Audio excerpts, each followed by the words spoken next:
Welcome to the first class of financial management of CS executive new syllabus. आज introduction class में अपनी बात करेंगे रिगार्डिंग एक चैप्टर तो डेफिनेटली स्टार्ट करेंगे ही, बट हम लोग ये भी बात करेंगे एग्जैक्टली प्रिपरेशन कैसे करना है। सो ये क्लास बहुत इंपॉर्टेंट रहेगा from examination point of view. कुछ बातें करेंगे जो कन्फ्यूजन लोगों को होता है regarding the FM and SM portion. सबसे पहली बात, जो एफएम और एसएम पेपर है आपका वो एमसीक्यू हो गया है। जैसा कि आप जानते हैं इनिशियली डिस्क्रिप्टिव था, अब एमसीक्यू है। अब एमसीक्यू होने के बाद कितने लोगों को ऐसा लगता है कि आसान हो गया है, पानी हो गया है, पर ये गलत है। बिकॉज आगे डिस्क्रिप्टिव होने से क्या होता था कि कुछ भी लिख दो, स्टेप मार्किंग मिल जाएगा, पर अब चांसेस नहीं है, या तो सही है या तो गलत है। सो एमसीक्यू पेपर ज़्यादा टफ होगा इन कंपैरिजन टू डिस्क्रिप्टिव, अगर दिमाग लगा के सोचा जाए तो। जो लोग लाइटली ले रहे हैं, अगर उनका लक फेवर करेगा तो डेफिनेटली वो पास भी हो जाएंगे, अच्छा नंबर भी आ जाएगा। पर एमसीक्यू होने से या तो 0 या तो फुल मार्क्स। इस पेपर में 100 भी आ सकता है, इस पेपर में 0 भी आ सकता है, नेगेटिव मार्किंग भी है। शायद वो हाईली टैलेंटेड होगा जिसको नेगेटिव में मार्क्स मिलेंगे, पर ऐसा होना नहीं चाहिए, 0 तक ही लास्ट होना चाहिए, राइट। दूसरी बात, जो दूसरा कंफ्यूजन ये है कि सर सम्स पे ज़्यादा स्ट्रेस देना है। मेजॉरिटी ऑफ पीपल जो हमारे सीएस के स्टूडेंट्स हैं वो सीए भी कर रहे होते हैं कुछ, और कुछ लोग खाली सीएस कर रहे हैं।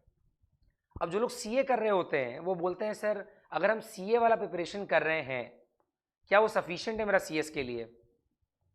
अगर आप सम्स पॉइंट ऑफ व्यू से बोलें तो डेफिनेटली यस, सीए में एक्स्ट्रा ही सम्स है जो सीएस में नहीं है। Frankly speaking, the level of sums in chartered accountancy के करिकुलम में ज़्यादा है एंड ज़्यादा हाई है in comparison to CS. CS में उतना तरीके का सम, उतना वैरायटी का सम नहीं है। दूसरी बात, टॉपिक्स सीए और सीएस में मेन हेडिंग जो है ना वो कॉमन होगा, जो मेन हेडिंग है वो कॉमन होगा, पर जो सब हेडिंग्स हैं ज़रूरी नहीं कॉमन हो। So you might say that capital budgeting sir हमारे सिलेबस में है, सीए के सिलेबस में है, पर ये ज़रूरी नहीं सारे मेथड्स जो कैपिटल बजटिंग में हैं वो सीएस में भी हों। सो अगर आप प्रिपरेशन भी कर रहे हैं सीए के बुक से या सीए के पॉइंट ऑफ व्यू से, ध्यान रखिए आप एक्स्ट्रा ना करने बैठ जाएं, वो बेवकूफ़ी होगी। बिकॉज ना टाइम है इतना और ना ही फालतू में कहीं बर्बाद करना है, because time and money are very precious and we cannot waste it. So you have to understand one thing very clearly कि सीए और सीएस का फर्स्ट ऑफ ऑल जो सिलेबस है उसमें भी डिफरेंस है। सो बाई चांस अगर आप सीए का बुक फॉलो कर रहे हैं, आप रैंडमली अगर उसको पूरा ही फॉलो करें तो आपको बेवकूफ़ी होगा, क्योंकि पूरा सिलेबस में तो नहीं है। अब वहाँ पे अगर कोई बोलता है अगर क्वेश्चन आ गया तो हम उसके लिए प्रिपरेशन करेंगे, अरे भैया तब डॉक्टरी भी पढ़ लो, एमबीबीएस भी कर लो, बाई चांस क्वेश्चन आ गया तो। सबसे पहला एम होना चाहिए सिलेबस के हिसाब से हमको सिलेबस कंप्लीट करना है। अगर आप सिलेबस पहले कंप्लीट करेंगे वो ज़्यादा बेटर होगा। थर्ड बात होती है सर एग्जाम पैटर्न के बारे में। Why do I say that CA का सिलेबस अलग है एंड सीएस का अलग, एंड सीए का प्रिपरेशन स्ट्रैटेजी अलग होना चाहिए एंड सीएस का कंप्लीटली अलग। बिकॉज अगर आप क्वेश्चन पेपर देखें पास्ट एग्जामिनेशन टर्म्स का, अगर आप क्वेश्चन पेपर देखें जितना पास्ट टर्म में आया है उसमें आपको एक चीज़ दिखेगा, चाहे आप सीए का बात करें या सीएस का बात करें, सीए में अप्रॉक्सीमेटली 20% थ्योरी आता है। ये मैं नहीं कहता, ये एग्जामिनेशन का पेपर कहता है जो पास्ट में हुआ है, राइट।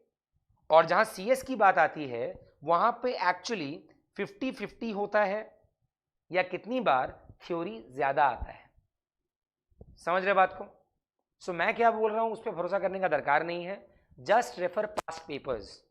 अब वहाँ पे आप बोलेंगे सर अभी तो आया है एफएम, इंटर में 1-2 टर्म ही हुए हैं, तो पास्ट पेपर का रेफरेंस आप कैसे दे रहे हैं।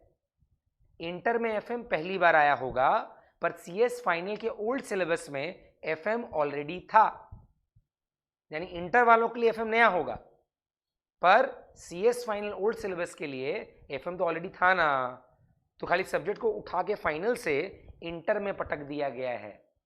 सो अगर आप पास पेपर फाइनल का भी देखें जहां पर टॉपिक्स मोरलेस कॉमन है, आप क्वेश्चन पेपर जब देखोगे आपको आइडिया लग जाएगा कि सर आप सही बोल रहे हैं, सीएस में थ्योरी एंड प्रैक्टिकल को इक्वल वेटेज दिया जाता है, फ्रैंकली स्पीकिंग।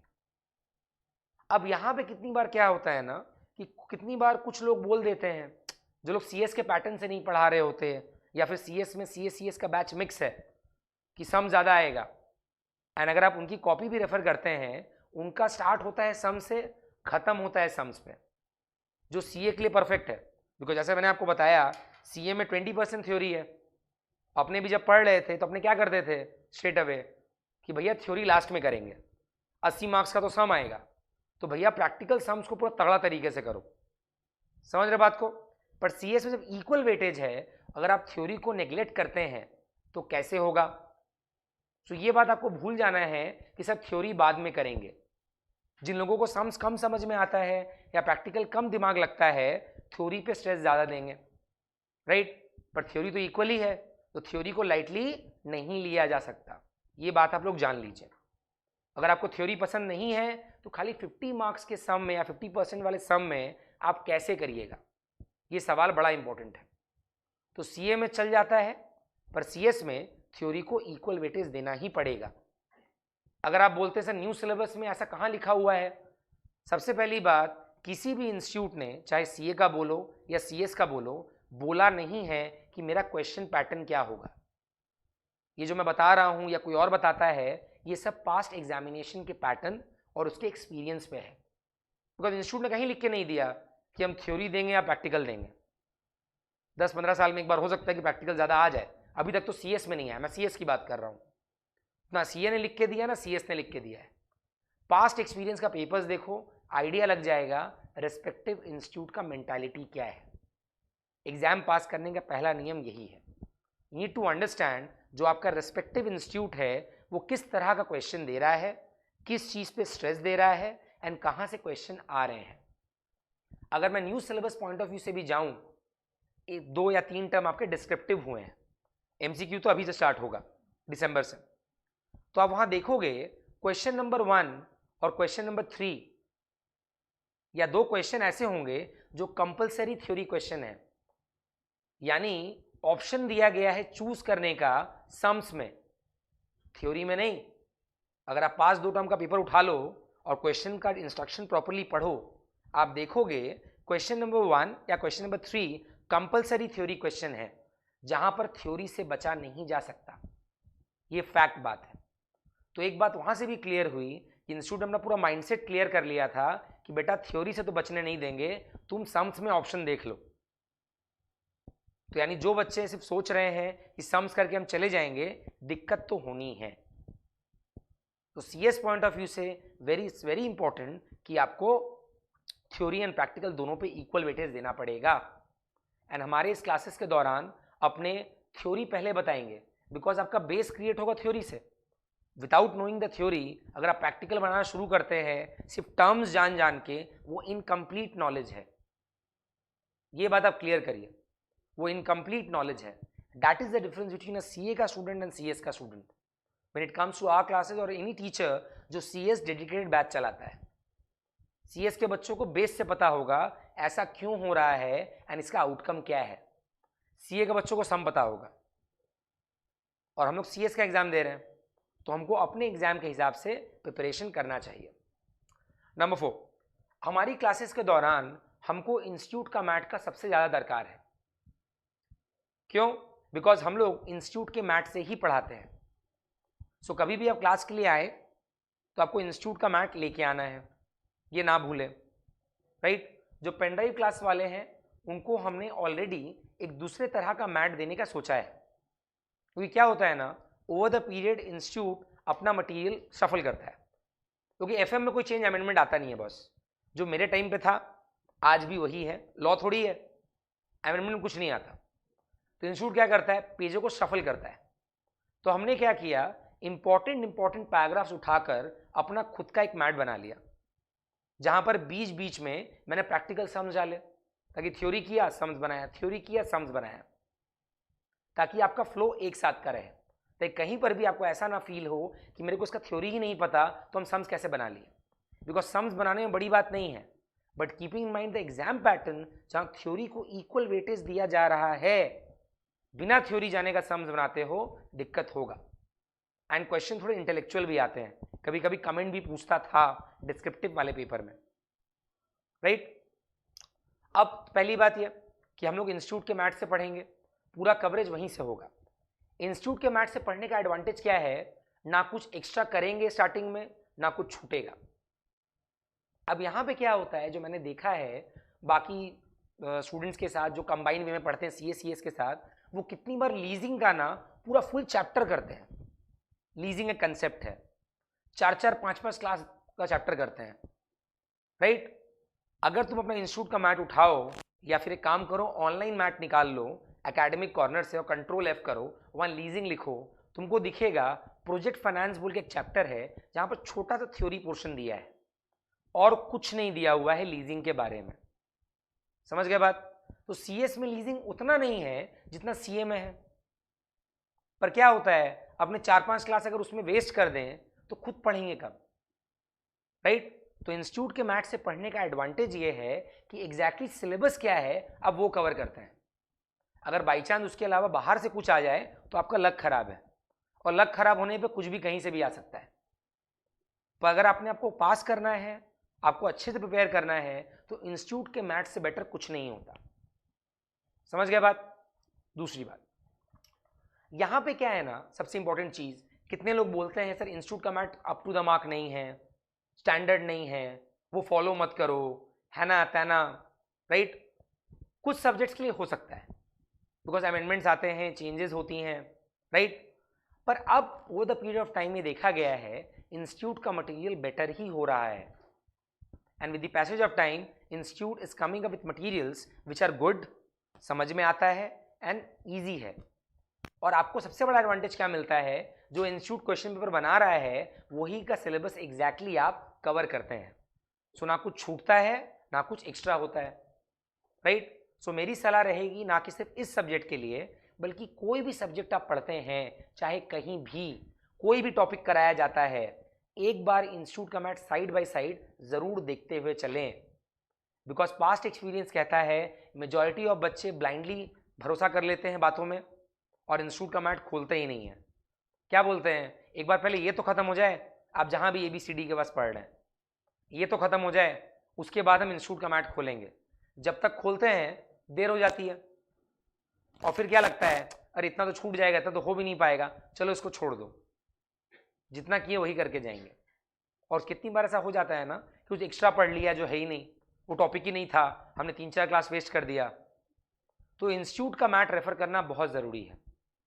कंपनी लॉ और टैक्स में क्या होता है, अमेंडमेंट्स आते रहते हैं, तो कितनी बार आपका पुराना प्रिंटेड वर्जन होगा, बट कुछ कुछ पेपर्स हैं लाइक FM हो गया, SM हो गया, साथ में जो है उसमें चेंजेस ही नहीं आते, तो उसमें इंस्टीट्यूट का मैथ रेफर करना बड़ा ज़रूरी है। सो FM और SM के लिए इंस्टीट्यूट का math will be the foremost and the best paper कि आपको इंस्टीट्यूट का मैथ देखना चाहिए, ताकि ना एक्स्ट्रा करे ना कुछ छोड़े। यहाँ तक clear. The advantage of using ICSI module is this. Sir अगर कुछ अमेंडमेंट आ गया तो, कुछ नया आ गया तो फिर से मैथ खरीदना है क्या, बिल्कुल नहीं। एकेडमिक कॉर्नर ये आपको गुरु मंत्र आपको दे रहे हैं आज, क्योंकि आज आप लोग इंटर में आ गए हैं। एकेडमिक कॉर्नर कोई जानता है इसके बारे में? एकेडमिक कॉर्नर इंस्टीट्यूट की वेबसाइट में एक जगह है, एक कॉर्नर है, मैंने एक जगह है जहां पर इंस्टीट्यूट टाइम टाइम पे मटेरियल्स अपलोड करता है, राइट। एकेडमिक कॉर्नर, ये जो है जगह, ये आपको फाइनल में और इंटर दोनों में काम आएगा। यहां पर टाइम टाइम पे इंस्टीट्यूट अपना अपडेटेड मटेरियल डालता है, प्लस अपकमिंग एग्जाम्स में अमेंडमेंट्स क्या क्या हैं, रिलेवेंट क्या क्या हैं, मॉडल टेस्ट पेपर डालते रहता है। आप जानते ही होंगे इंस्टीट्यूट का वेबसाइट, राइट, लॉगिन भी करते होंगे, तो वहां पे एकेडमिक कॉर्नर के टच में रहिएगा। इंस्टीट्यूट एग्जाम के पहले कुछ कुछ important parts, important questions, model test paper, notifications, amendments applicable in the upcoming exam निकालते रहता है। और देखा गया है 80% केसेस में या तो इन द अपकमिंग एग्जाम या तो उसके बाद वाले टर्म में वहां से क्वेश्चन आया है। जो भी क्वेश्चन में बना रहा है इंस्टीट्यूट के बिहाफ में, वो इंस्टीट्यूट का मटेरियल प्लस या एकेडमिक कॉर्नर को रेफर जरूर करता है। हम लोग टीचर्स भी जब पढ़ाते हैं ना, अगर हम कुछ अमेंडमेंट बता रहे हैं, चेंजेस बता रहे हैं, जो हम कॉन्फिडेंटली बोलते हैं कि ये तो आएगा ही इस एग्जाम में या फिर इस एग्जाम के लिए एप्लीकेबल है, ये इंस्टीट्यूट हमको बताता है, क्योंकि डिग्री तो वही दे रहा है, एग्जाम का प्रिपरेशन हम उसके हिसाब से ही करवाते हैं। तो इंस्टीट्यूट से बड़ा कुछ नहीं है। सो पर्सनल लेवल पे भी हम तो आपको अपडेट देंगे ही, क्योंकि अब हमारे स्टूडेंट हैं, मेल जाएगा, व्हाट्सएप जाएगा, पर आपको खुद भी टच में रहना है बाकी सब्जेक्ट्स के लिए। समझ गए बात? तो एकेडमिक कॉर्नर नोटिंग कर लें, ये आपको इंटर में और फाइनल में दोनों में काम में आएगा और ये अनअवॉइडेबल है। Is that clear? Next, sir MCQ की तैयारी बेस्ट तरीके से कैसे हो सकती है? ये सबसे पहला क्वेश्चन है। आप तो सर ये भी बोल रहे हैं कि थ्योरी भी इंपॉर्टेंट है, प्रैक्टिकल भी इंपॉर्टेंट है, तो थ्योरी के लिए क्या करना है? थ्योरी के लिए बेस्ट है आप इंस्टीट्यूट का मैथ पढ़ें, राइट?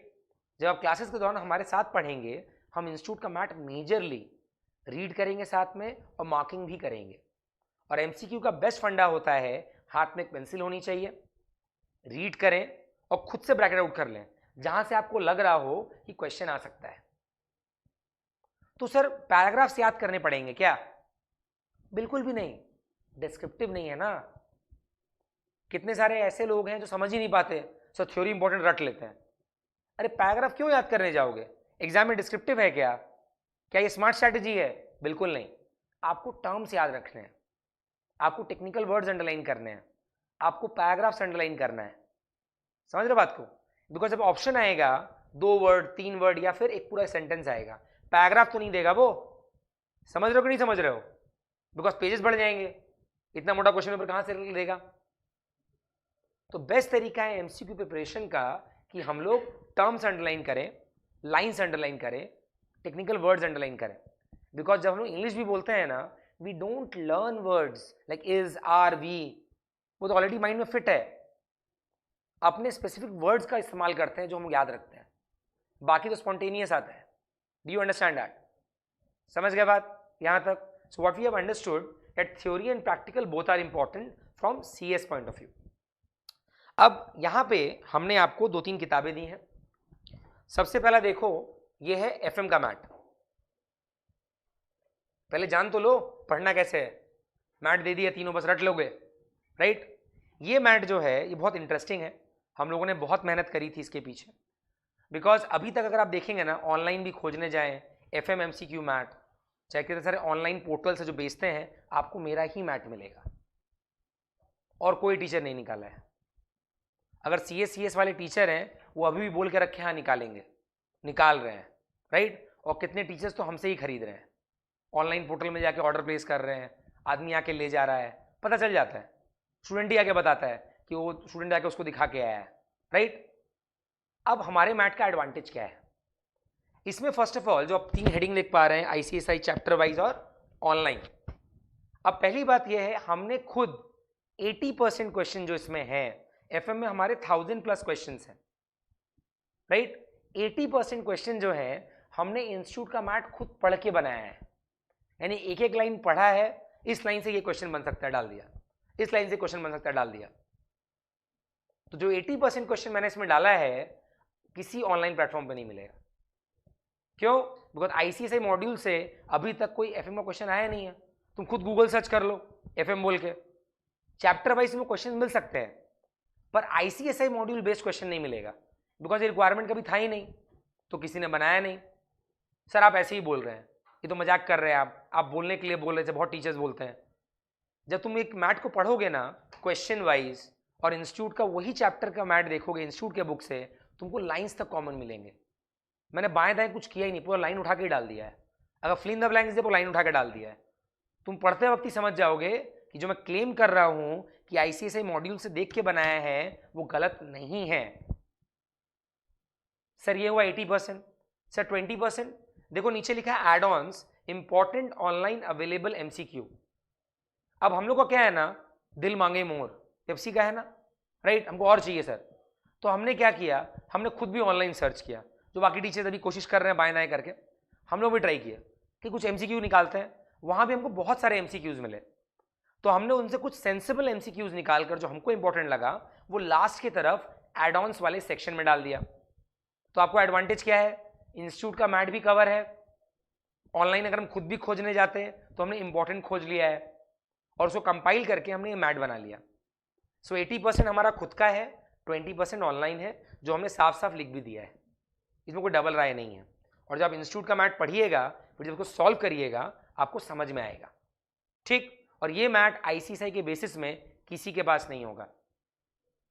अगर कोई बोलता भी है तो डेट चेक करो किस डेट पे रिलीज किया है वो, और तुम मेरा फेसबुक पेज देखो मैंने कब रिलीज किया है, डेट से समझ में आ जाएगा फादर कौन है बेटा कौन, राइट। नेक्स्ट, अब क्या है ना, मेरे को तुम लोग को इस पेपर में 80+ चाहिए, एमसीक्यू है पॉसिबल, राइट। हम लोग एसएम नहीं पढ़ा रहे हैं फिलहाल के लिए, पर हमने आपको एसएम का कॉम्प्लीमेंट्री मैट दिया है, निकालिए देखिए। इसमें भी 500+ क्वेश्चन है, इसका भी सेम टू सेम फंडा है। 80% इंस्टीट्यूट का मैट मेरा खुद का एंड 20% पीछे एड ऑन सेक्शन में ऑनलाइन, राइट। अब जब आप पढ़िएगा एसएम का मैट इंस्टीट्यूट वाला, क्योंकि देखो इंस्टीट्यूट का सिलेबस इंस्टीट्यूट ही बता सकता है और कोई नहीं। अब कल मैं बोलूँ ये नहीं वो नहीं है और इंस्टीट्यूट के मैट में वो चीज़ है, तुम बोलोगे ना आप पागल हैं, आप कुछ भी बोल रहे हैं, इंस्टीट्यूट का किताब में दिया हुआ आप बोलते नहीं है सिलेबस में, राइट। तो हमने एसएम का भी एमसीक्यू क्वेश्चन बना दिया है, राइट, आईसीएसआई के मॉड्यूल बेस्ड, राइट। तो अगर आप यहाँ से भी सॉल्व करते हैं वो पढ़ने के बाद आपको आइडिया लग जाता है, और कुछ क्वेश्चन पीछे ऑनलाइन है। तो एसएम का मैट हमने आपको कॉम्प्लीमेंट्री दिया है, जो मुझे नहीं देना चाहिए था। आप कहीं पर भी एसएम अगर पढ़ रहे होंगे आपको मिलेगा, बट मैंने आपको दिया बिकॉज मेरे को इस पेपर में 80+ चाहिए and I want to support you people. आपको कहीं पर भी दिक्कत हो एसएम लेके आप ध्यान दीजिए, राइट। कितनी बार ऐसा होगा ना कि आपका जो मैट है जहां भी पढ़ रहे हैं मैच नहीं कर रहा है, वहां कुछ और बोला जा रहा है, मेरा मैट कुछ और बोल रहा है। बेस्ट तरीका है to confirm whatever I say is right और not, refer the ICSI module. मैं झूठ बोल सकता हूं, रेस्पेक्टिव आदमी झूठ बोल सकता है, बट आपका इंस्टीट्यूट का मटेरियल जो इंस्टीट्यूट ने दिया है वो झूठ नहीं बोलेगा। समझ गए बात? ये हो गया दो चीजें। उसके अलावा हमने आपको एक प्रैक्टिस मैनुअल भी दिया है, इसमें फुल फ्लेजेड सम्स हैं, राइट। सबसे इंटरेस्टिंग बात है इसमें सारे सम्स जो हैं वो आपको नहीं करने हैं। क्यों? बिकॉज ये वाला जो मटेरियल है ये सीएस का मटेरियल है मिला के, यहां पे मैंने खुद का कुछ नहीं डाला है, ये सीएस का मटेरियल है। अब इसमें क्या होता है ना कि इसमें सीए के में बहुत वैरायटी ऑफ सम्स है जो सीएस में नहीं है, पर इसमें डाला हुआ है, बिकॉज सीएस फाइनल को भी हम लोग यही मैट दे रहे थे। तो क्लासेस के दौरान जब आप पढ़िएगा इंस्टीट्यूट के मैट से आप खुद ही स्पॉट कर लेंगे किस टाइप का मेथड वाला सम मेरे सिलेबस में है और किस टाइप का मेथड वाला सम सिलेबस में नहीं है। तो प्रैक्टिस मैनुअल देखते वक्त आपको क्लास लेक्चर फॉलो करना है, रैंडमली उसको एक दिन में पूरा याद करने मत बैठ जाइएगा, बिकॉज कितने सारे मेथड जो हैं आपके सिलेबस में नहीं है, वो हमने ऐसे ही डाला हुआ है। बिकॉज सबके बोलता है ना अचानक आ गया, तो अगर समय बच गया आपके पास और आपको मन हुआ नहीं हमको सीखना है और आप सीए भी कर रहे हैं साथ में, तो आप रेफर कर सकते हैं, otherwise class discussion will be more than sufficient. अपने इंस्टीट्यूट के मैट में एक बार आइए, देखिए इंडेक्स में एक सेगमेंट होगा जहां पे बता रहा है प्रैक्टिकल बेस्ड प्रॉब्लम्स, दिख रहा है क्या? इंडेक्स में जाइए, ये वाला देखिए, ये वाला पेज जहां पर एक शॉर्ट में दिया हुआ है 1 2 3 4 एक साथ है, practical problems and case studies. देखा पेज नंबर देखिए अपना, मेरे ख्याल से 300 के बाद ही है वो, स्टार्ट हो रहा है मोटा मोटी 319 के पास, मेरे किताब के हिसाब से इंस्टीट्यूट के मैट के 319 के हिसाब से है, ठीक। वो देखो वहां से मोटा मोटी 70-80 पन्ना का प्रैक्टिकल बेस्ड सम है। क्या आपको आपके रेस्पेक्टिव इंस्टीट्यूट के मैट में दिख रहा है? अब सबसे इंटरेस्टिंग बात यह है कि लास्ट 2 टर्म में यह देखा गया है यहां पर जितने टाइप के सम हैं यहीं से क्वेश्चन आ रहा है, उसी पैटर्न में आ रहा है, और जो चैप्टर्स के बीच बीच में सम दिए हैं वहां से भी क्वेश्चन पिक कर रहे हैं, बस वैल्यू चेंज कर दे रहे हैं। जितने लोग इंस्टीट्यूट का मैथ पढ़े हैं they have been fruitfully benefited about it. समझ गया बात? तो ये आपको ध्यान रखना रहेगा कि हम लोग कराते जाएंगे, आपको खुद के लेवल पे भी ये सब चीज़ें देखनी पड़ेंगी। अब दूसरी चीज़ ये है कि क्लासेस के दौरान आप देखिएगा कि मैं आपको सम्स फुल फ्लेजेड कराऊंगा और बार बार whereas, P equals to this, G equals to this लिखवाते जाऊंगा, जो सीएमए लोग नहीं करते हैं, बिकॉज वहाँ पे मेन आंसर से मतलब है। हम लोग बार बार वेयर एज क्यों लिखेंगे हर सम में? क्या लगता है? ताकि याद हो जाए, ताकि अगर वेयर एज से थ्योरी आ जाए, आपने इतना बार बनाया होगा ताकि आप लिख पाए। अदरवाइज क्या होगा, आपको पता होगा जी यहाँ बैठाया जाता है, पर वेयर एज से पूछ लिया जी रिप्रेजेंट्स व्हाट और नीचे ऑप्शन दे दिया, आपको तो पता ही नहीं है, आपने बस P into R into T by 100 करके छोड़ दिया। P क्या है एग्जैक्ट टेक्निकल टर्म नहीं पता और एग्जाम में एमसीक्यू में टेक्निकल टर्म पूछ दिया, तो क्या लिखोगे? गेस मारोगे? तो फुल फ्लेजेड बनाते वक्त हम लोग को ये ध्यान रखना है कि हम लोग वेयर एज याद करें और लिखने से क्या होगा, याद होगा। That is the most important aspect. So ये 3 किताब मैंने आपको दिए हैं, practice manual, FMMCQ, SMMCQ, right. और जो वीडियो क्लासेस वाले हैं उनके लिए हम सेपरेट मैट बना रहे हैं, बिकॉज वो लाइव नहीं है, तो मेन अपनी जगह इकट्ठा करके हम उनको 2 सेपरेट वॉल्यूम देंगे ताकि उससे रेफर कर पाएँ। वो इंस्टीट्यूट का मटेरियल ही है, खाली क्या होता है शफलिंग को रोकने के लिए अपने ऐसा कर रहे हैं, and it is well presented. Clear यहाँ तक? यहाँ तक कोई डाउट, कोई सवाल? You got the point? चलिए अब हम लोग स्टार्ट करते हैं आज का पहला topic, that is dividend policy. Copy निकाल लीजिए सब कोई, नोट्स में लास्ट में लिखा दूंगा, खाली अभी देखिए मैं क्या बोल रहा हूं।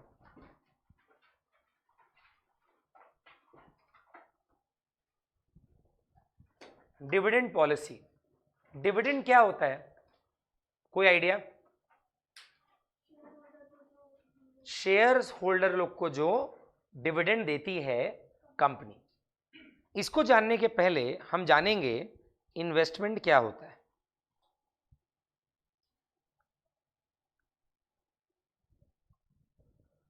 हमारे पापा, आपके अंकल, आपके दोस्त, उनके पास जब सेविंग्स बढ़ जाती है ना, वो क्या चाहते हैं कि भैया कोई ऐसा जगह बताओ जहां पर हम पैसा लगाएं और कुछ कमाई हो जाए, राइट। अगर सेविंग्स अकाउंट में इंटरेस्ट नहीं मिल रहा होता, क्या तुम घर से निकाल के पैसा लगाते वहां पे? 4 से 6% मिल रहा तभी तो लगा रहे हो। तो हर आदमी चाहता है कि हम पैसा लगाएं कहीं पे, इन्वेस्टमेंट करें और हमको मिले रिटर्न।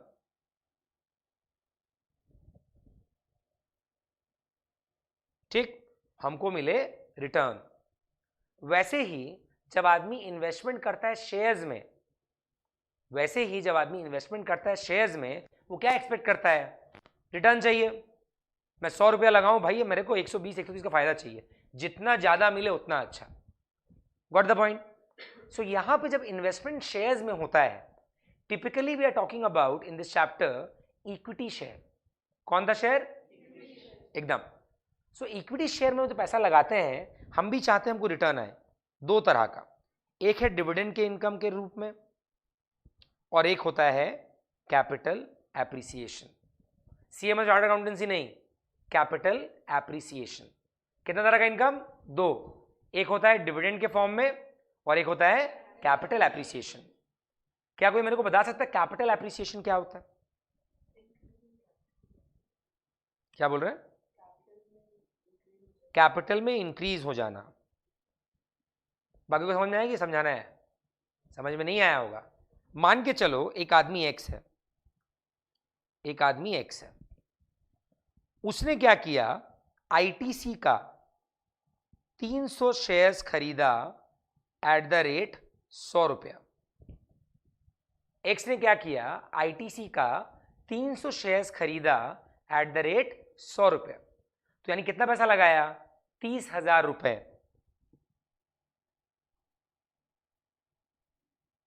तो यानी तुम बोल सकते हो एक्स ने अपना कैपिटल लगाया जो है उसका वैल्यू क्या है? 30,000। शेयर मार्केट में क्या होता है? दाम बढ़ता है, दाम गिरता है। अगर दाम बढ़ा तो उसको क्या बोलेंगे? एप्रिशिएट किया, राइज किया। मान के चलो कुछ दिन बाद ये जो 100 रुपया का जो था शेयर वैल्यू, वो हो गया 200 रुपया। वो हो गया, कितना शेयर है एक्स के पास? 300। तो अब कैपिटल का वैल्यू कितना हो गया? 60,000। कैपिटल एप्रिशिएट कितना किया? 30,000। समझ में आया? सो ये है capital appreciation. Clear cut? What is capital appreciation done? तो एक शेयर होल्डर जब पैसा लगाता है किसी कंपनी में, उसको भैया दो तरह का रिटर्न चाहिए। एक होता है डिविडेंड वाला और एक होता है capital appreciation. Capital appreciation clear हो गया क्या होता है? अब आते हैं डिविडेंड में। डिविडेंड को बोलते हैं आपका प्रॉफिट में हिस्सा। क्या बोलते हैं? प्रॉफिट में हिस्सा। अब अगर आप कंपनी लॉ में जाओगे ना, वहां पर डिविडेंड का जो डिफरेंशियल बड़ा अजीब सा दिया हुआ है। It only says it also includes interim dividend. Detail में नहीं बताया। लाइक मान के चलो, इसको मिटा लेते हैं एक बार।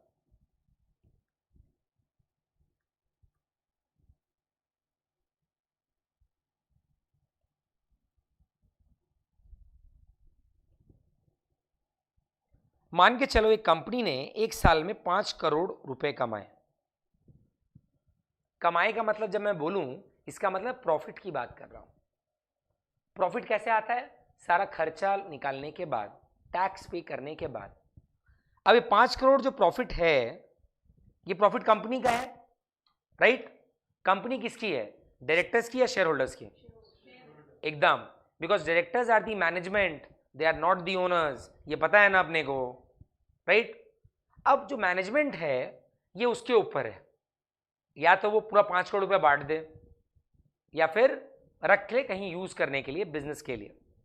द मोमेंट वो इस 5 करोड़ के प्रॉफिट में से कोई हिस्सा निकाल के शेयर होल्डर को देते हैं, द मोमेंट ये टोटल 5 करोड़ के प्रॉफिट में से सारा खर्चा देने के बाद वो हिस्सा शेयर होल्डर को देते हैं, उसको हम लोग बोलते हैं डिविडेंड।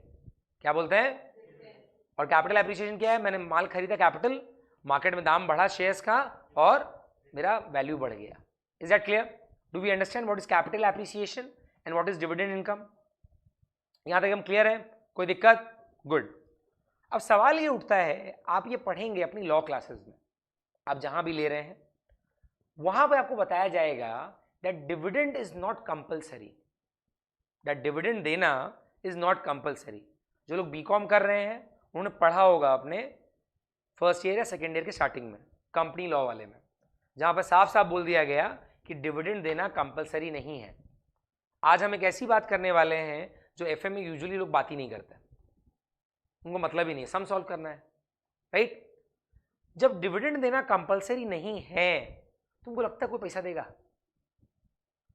अगर मैं ऑप्शन दे दूं कि तुम आगे पढ़ो और पैसा ना दो, तुम फीस दोगे? नहीं देंगे। It's human tendency. अगर मैं जगह यूज कर रहा हूं, मेरे को बोल दे भैया रेंट देना है तो दो, वरना मत देना, तो मैं दूंगा? बिल्कुल नहीं। तो सवाल ये उठता है कि सर एक बात बताओ कि जब देना कंपलसरी नहीं है तो कंपनी क्यों देगी? ये पहला सवाल है। ये जो डिस्कशन चल रहा है ना, जब अपने सीएस का मॉड्यूल पढ़ेंगे आप देखेंगे 3-4 पेज ऑलरेडी हमने कवर कर लिया है। तो सर जब कंपलसरी है नहीं देना तो कंपनी देगी क्यों? और आप बोलते हैं कि मोदी जी, सरकार या कोई भी रेस्पेक्टिव आदमी, एवरीवन इज देयर जो चाहता है कि देश का भला हो, नागरिक का भला हो, इन्वेस्टर का भला हो। तो लॉ को दिख नहीं रहा है, लॉ इतना बड़ा लूपहोल कैसे कर सकता है कि कंपलसरी नहीं किया डिविडेंड देना? वो बोलता है एक बार जब डिविडेंड डिक्लेयर हो जाए, एक बार डिविडेंड, उसके बाद लॉ आता है खड़ा होने के लिए, वरना डिविडेंड अनाउंसमेंट और डिविडेंड देने के लिए लॉ में कोई प्रोविजन नहीं है। अगर आप कंपनी लॉ पढ़ोगे आप देखोगे once the dividend is declared, once the dividend is declared then law comes into play. भाई आपने डिक्लेयर कर दिया ना, तो एक काम करो 10 दिन के अंदर ये करो, 7 दिन के अंदर ये करो, ये नहीं किया तो फाइन लगाएंगे। पर एक आम आदमी जब खड़ा है कि भैया डिविडेंड दो, लॉ कुछ नहीं बोल रहा, लॉ चुपचाप देख रहा है, लॉ वेट कर रहा है जब कंपनी बोले हम देंगे और डिक्लेयर हो जाए। प्रोसेस पता है ना? प्रोसेस में क्या होता है कि बोर्ड ऑफ डायरेक्टर्स अपनी मीटिंग में रिकमेंड करते हैं,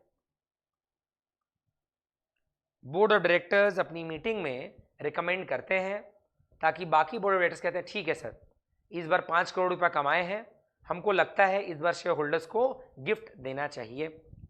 रिकमेंड कर रहे हैं, they are not finalising it, because ultimately मालिक कौन है कंपनी का? शेयर होल्डर्स ना। तुम अपने मन से कुछ भी कर लोगे नहीं, कुछ कुछ चीजें एमओए में दी हुई हैं और कुछ कुछ परमिशन लेना पड़ता है ना मीटिंग में जाके।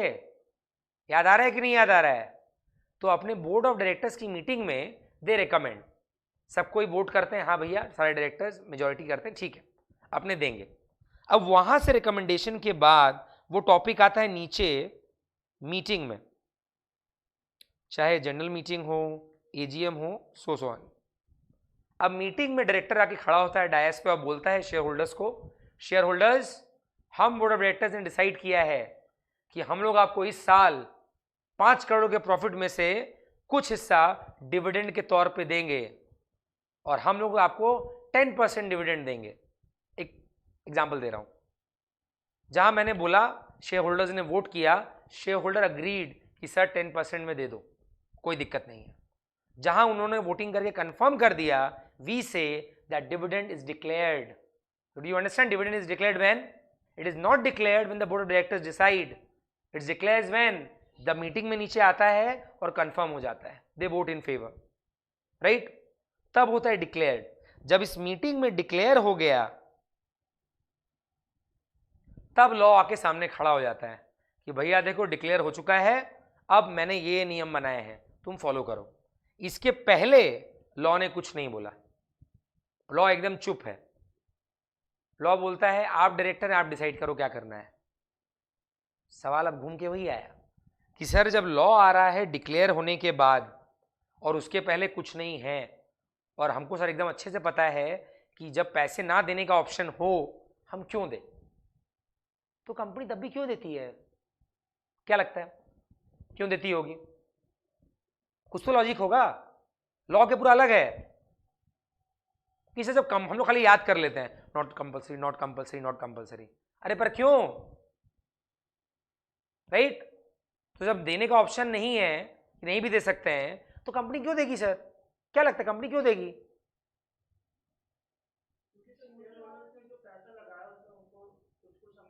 ना हम नहीं देंगे।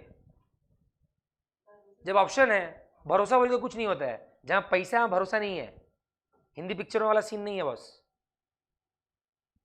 चाहे जितना भी अच्छा आदमी क्यों ना हो, तुमको 100 रुपए दूं और बोलूं कल मन हो तो वापस कर देना, तुम नहीं दोगी। कंपनी क्यों देती है? जो सबसे पहली चीज आती है वो है गुडविल के लिए, वो है गुडविल के लिए। आज के पीरियड में अगर मैं तुमको डिविडेंड डिक्लेयर करूं, तुम क्या बोलोगी? सर कंपनी तो बहुत अच्छी है। एग्जाम्पल ले लो, मान लो हमने आपसे फीस ली है एफएम की, राइट? किताबें दी इतनी सारी, क्लासेस दे रहा हूं, और मैं हर दिन डोमिनोज पिज्जा खिलाऊं, हर दिन खिलाऊंगा नहीं, खाली बता रहा हूं, राइट? हर दिन पिज्जा खिलाऊं, तुम्हारे दिमाग में पहला चीज क्या आएगा कि यार फीस लिया है इतना सा और हर दिन पिज्जा खिला रहा है, क्लास खत्म होते सारा फीस तो निकल जाएगा, यानी इसके बाद बहुत पैसा है, बहुत रईस है, और भी कहीं ना कहीं से पैसा आ रहा होगा। मैं भले ही बस में जाता हूं बाद में, राइट? और तुम क्या असम्पशन लगाओगे कि यार हर दिन पिज्जा खिला रहा है, क्वांटिटी में खिला रहा है, बिकॉज तुम्हारे एक पिज्जा के पीछे नहीं देखो, तुम पूरे बैच का देखो ना। अगर मैं सीएस फाइनल के बैच में मैं खिलाऊं जहां पर 100 बच्चे 150 बच्चे हैं, आप तो पर हेड बच्चा कॉस्टिंग कर रहे हो, मैं तो ओवरऑल मेरे जेब से पैसा जा रहा है। सो कंपनी अगर 5 करोड़ में से अगर 20% बांट देती है, दैट इज 1 करोड़। एक शेयर होल्डर को कम मिल रहा होगा, बट कंपनी की उससे कितना गया? 1 करोड़। तुम्हारे दिमाग में नहीं आएगा?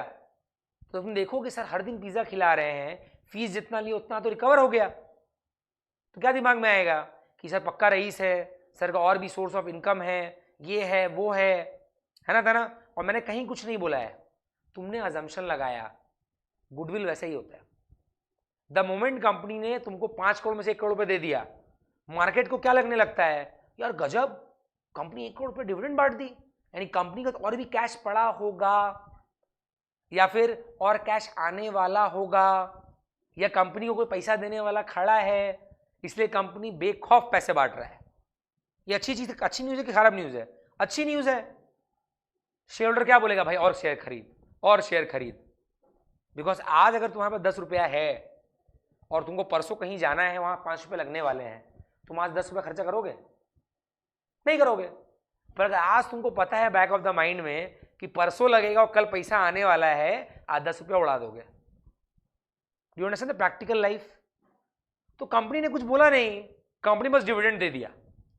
शेयर होल्डर खुद बोलने लगे कि यार पक्का इसके बाद पीछे में पैसा पड़ा हुआ है, पक्का पैसा कल आने वाला है, पक्का कहीं से कमाई होने वाली है, पक्का इसको बैंक रेडी है लोन देने के लिए, बिकॉज कंपनी का क्रेडिबिलिटी सॉलिड है।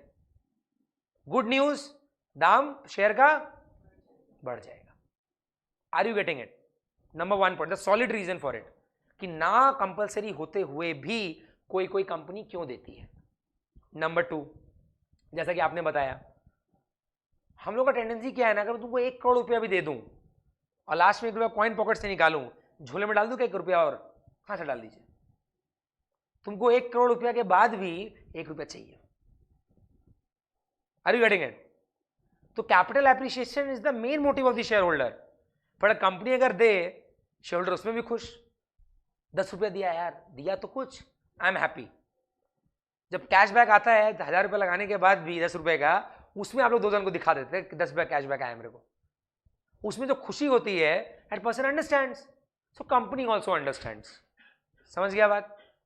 अब सवाल ये आता है कि सर प्रैक्टिकली अगर देखा जाए, मेजॉरिटी ऑफ कंपनीज डिविडेंड देती ही नहीं है बिकॉज कंपलसरी नहीं है। कितनी बड़ी बड़ी कंपनीज हैं जिनका ब्रांड वैल्यू ऑलरेडी तगड़ा है, सर उसको गुडविल का क्या दरकार, बोले हम नहीं देंगे। फिर भी कंपनी में शेयर होल्डर्स पैसा लगाते हैं। अब बोलो क्यों? कंपनी का पॉइंट ऑफ व्यू तो समझ में आ गया कि कंपनी के पास 2 मेजर रीजन है पैसा डिविडेंड देने के, जब कंपलसरी नहीं भी होता। Got the point? पर अब सवाल ये उठता है, सर जब पता है मेरे को कि सामने वाला कंपनी कभी हमको रिटर्न नहीं देगा डिविडेंड के रूप में, हम पैसा क्यों लगाए? कैपिटल एप्रिसिएशन, एकदम सही बात। शेयर होल्डर को प्रैक्टिकली डिविडेंड से फर्क ही नहीं पड़ता। बोलो क्यों? आज मान के चलो आप बोलो सर 1 करोड़ रुपया निकल रहा है, अरे 1 करोड़ रुपया एक जन को थोड़ी दे रहा है, 1 करोड़ रुपया करोड़ों शेयर में बट रहा है। Are you getting it? Company के जेब से 1 करोड़ रुपया निकला है, पर तुमको तो 1 करोड़ नहीं मिल रहा है ना। मोटा मोटी अगर तुम ट्रेंड पैटर्न देखो डिविडेंड का, पर शेयर पे 30 पैसा, पर शेयर पे 40 पैसा, पर शेयर पे 5 रुपये बहुत ज्यादा अमाउंट हो गया, 50 पैसा। तो यानी एक्स के पास अगर 300 शेयर्स थे और उसको 50 पैसा करके मिलता है, तो 300 पे टोटल डिविडेंड कितना हुआ? 150 रुपया। बहुत बड़ा अमाउंट है। मैंने 30,000 रुपया लगा के उसको 150 रुपया मिले, कोई फायदा है? तो उसके लिए बैठा है वो क्या चाहेगा कि कंपनी कैपिटल एप्रिसिएशन दो मेरे को, और कंपनी वाला क्या बोलेगा, अरे यार कमाई होती नहीं, तुम डिविडेंड मांगने चले आते हो। तो पैसा रहेगा तब ना पैसा को मल्टीप्लाई करेगा। तो शेयर होल्डर क्या बोलता है, जो कमाई हुई अपने पास रख, उसको फ्यूचर प्रोजेक्ट में लगा, अपने आप को और बड़ा बना। अगर तुम बड़ा बनोगे, अच्छा काम करोगे, तो शेयर वैल्यू, मेरे को कैपिटल एप्रिसिएशन, और मेरे को मतलब है कैपिटल एप्रिसिएशन से। अब यहां पे कुछ बुद्धिमान लोग होंगे, सर देखिए आप और एक्स लिमिटेड गरीब आदमी है, ये हमको समझ में आ गया, आप लोग 200-300 शेयर्स की बात कर रहे हैं। मान के चलिए सर आपके पास 1 लाख शेयर है, 1 लाख शेयर, तब बताइए तब डिविडेंड कितना होगा? अरे भाई मेरे अगर 1 लाख शेयर है, राइट, 1 शेयर का दाम 100 रुपया, कितना रुपया लगाया? 1 करोड़। 1 लाख इंटू 50 पैसा कितना हुआ? 50,000। यानी जो आदमी 1 करोड़ लगाने का क्षमता रखता है, वो 50,000 रुपये के लिए केयर करेगा। तो लॉ इवन अंडरस्टैंड्स, जो डिविडेंड पोर्शन है वो जैकपॉट जैसा है ना, वो जैकपॉट जैसा है कि मिल गया तब भी ठीक, नहीं मिला तब भी ठीक। पर हमारा मेन टारगेट क्या है? Capital appreciation. तो आज के बाद अगर कोई आपको बोलता है ये बात कि भाई लॉ ने कंपलसरी क्यों नहीं किया डिविडेंड पेमेंट, तुम उसको ये 2 पॉइंट ऑफ व्यू समझा देना कि लॉ भी जानता है डिविडेंड से कुछ नहीं आनी जानी नहीं है, जो इंपॉर्टेंट सेगमेंट है वो है capital appreciation. Is that clear? यहां तक हम परफेक्ट है अपने। अब आता हूं चैप्टर में।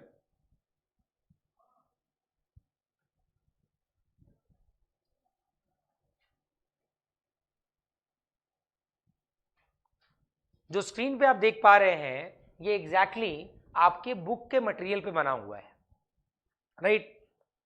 आपके बुक का पेज नंबर ऊपर नीचे हो सकता है पर ये चीज इंटैक्ट ही है, राइट? तो हमने इसके बेसिस पे अपना मॉड्यूल क्रिएट किया है। सबसे पहला चीज देखो, जब हम लोग एफएम पढ़ेंगे अपने सीएस के लिए, हमारा जो मेन ऑब्जेक्टिव होगा वो होगा लॉन्ग टर्म ग्रोथ। समझ पा रहे हैं? सबके अपने मैट पे आ जाइए। अगर आपको इंस्टीट्यूट का मैट नहीं है आपके पास या आपको हमारा मैट नहीं मिला, आप शेयर कर सकते हैं पहले फिलहाल के लिए।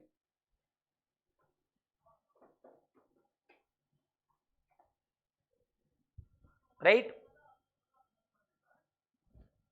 Just wait a minute.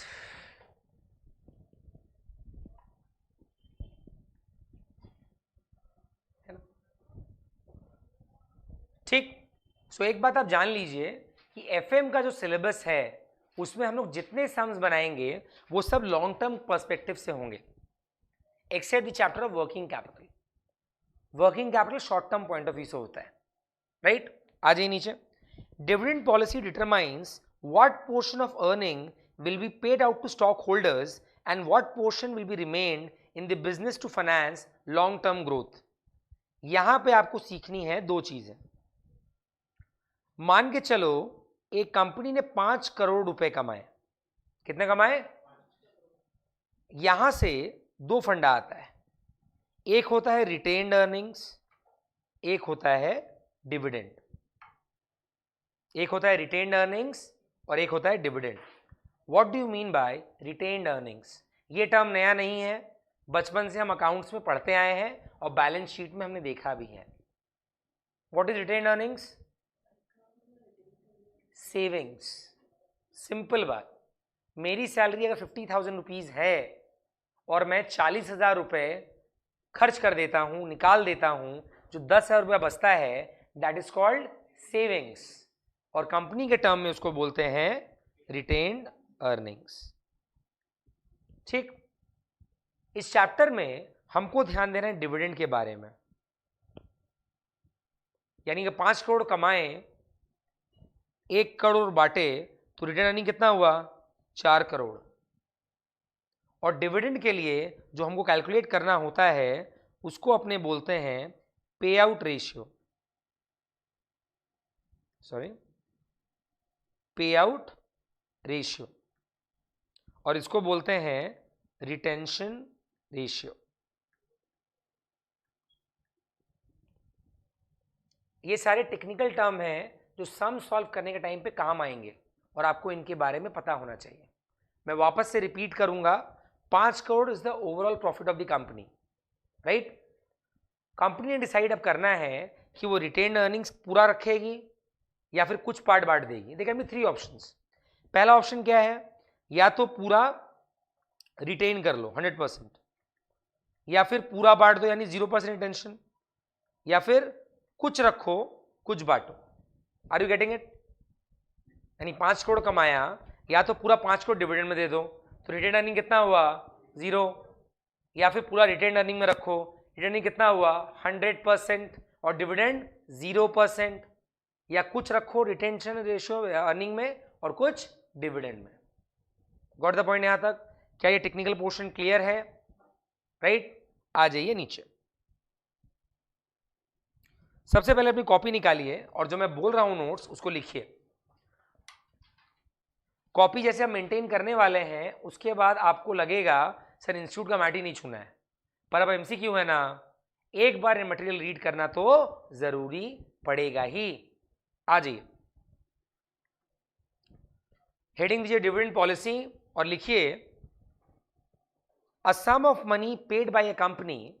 पहला बुलेट देके, a sum of money paid by a company, a sum of money paid by a company to its shareholders to its shareholders out of profit, वहां ब्रैकेट में लिखिए out of profit के बाद EAT refers to earnings after tax, bracket close. Next bullet, section 2 subsection 35, section 2 bracket में 35 of the Companies Act 2013, section 2 bracket में 35 of Companies Act 2013 refers dividend as dash, छोटा सा dash मैंने hyphen, not बड़ा बड़ा dash, dash, it also includes interim dividend,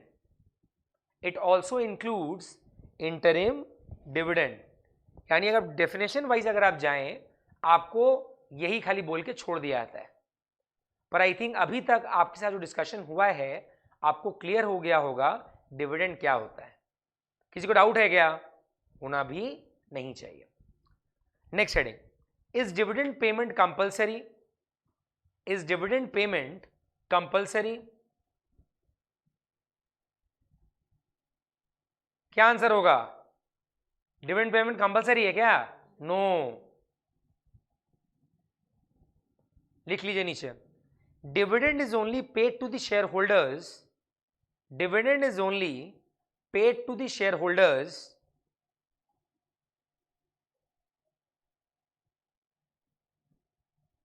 when the BOD gives recommendation, when the BOD gives recommendation, when the BOD gives recommendation and then the matter is placed, when the BOD gives recommendation, recommendation को underline कीजिए please, when the BOD gives recommendation and then the matter is placed, and then the matter is placed in the meeting of shareholders, and then the matter is placed in the meeting of shareholders for approval,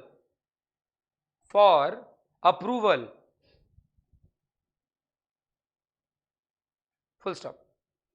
अब सवाल यहां पे ये उठता है कि sir मान के चलिए एक कंपनी डिविडेंड नहीं दे रही है, एक कंपनी डिविडेंड नहीं दे रही है और शेयर होल्डर बौखला गए हैं। एक शेयर होल्डर गया कंपनी में, जाके बोला हमको डिविडेंड दो, हमको चाहिए। कंपनी बोला नहीं देंगे। तुम अकेले शेयर होल्डर क्यों मांग रहे हो? नहीं देंगे। उसने झुंड बना लिया, उसने मेजॉरिटी ऑफ शेयर होल्डर्स को लाके कंपनी के सामने खड़ा कर दिया और मेजॉरिटी ऑफ शेयर होल्डर्स बोल रहे हैं कि भैया डिविडेंड दो। क्या कंपनी को देना पड़ेगा? बिल्कुल भी नहीं। जब तक बोर्ड ऑफ डायरेक्टर्स रिकमेंड नहीं करेंगे अपनी बोर्ड मीटिंग में, तब तक शेयर होल्डर्स मेजॉरिटी हो या पूरे मिलकर भी कंपनी को कंपेल नहीं कर सकते कि तुमको डिविडेंड देना पड़ेगा। दूसरा बात, अगर कंपनी ने बोला हम 5% डिविडेंड देंगे, आप लोग वोट कीजिए, सब शेयर होल्डर मिलकर बोलते नहीं हमको 10% चाहिए, क्या 10% हो जाएगा? नहीं। या तो 5% पे कंफर्म करो या मत करो। You can reduce but you can not increase. Is that clear? लिखिए नीचे, अ शेयर होल्डर और share holders, a share holder और शेयर होल्डर्स और शेयर होल्डर्स और ऑल द शेयर होल्डर्स और ऑल द शेयर होल्डर्स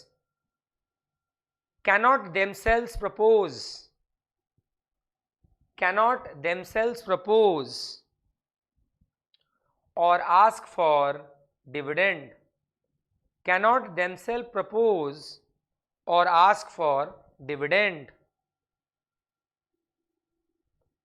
समझ में आ गया? Next question, what kind of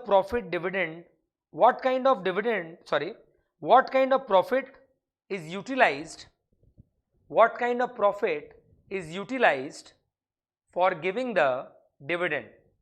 What kind of profit is utilized for giving the dividend? वहां लिखिए, it is given after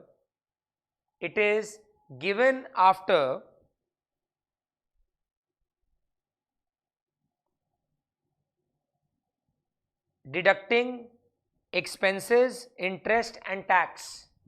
It is given after deducting expenses, interest and tax, that is EAT or EAIT, that is EAT or EAIT. EAT का full form earning after tax, EIT का full form earning after interest and tax. लिख लीजिए full form, earning after tax, and EIT का होगा earning after interest and tax. नीचे देंगे छोटा सा नोट, छोटू सा नोट लिख लीजिए नीचे.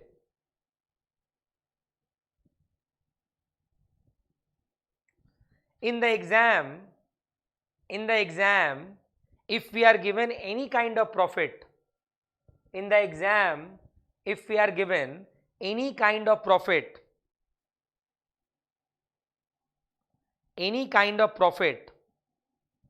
then it is our duty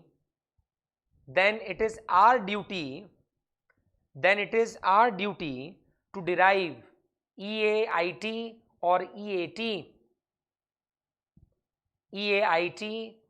EAT with the given data. So यानी कोई भी प्रॉफिट दे दिया गया हो, रैंडमली निकालने मत लगिएगा. अगर बाकी डेटा दिया होगा देन डू कैलकुलेट. अगर कुछ नहीं दिया है तो क्या अज्यूम करेंगे, EAT और EAIT ही है. Is that clear? नादान भोले बच्चों, दिक्कत मत कर देना वरना लड्डू मिलेगा. स्टेप मार्किंग तो है नहीं, जीरो मने जीरो. Is that clear? आ जाइए नेक्स्ट लिखिए. What is the basis of distribution? What is the basis of distribution?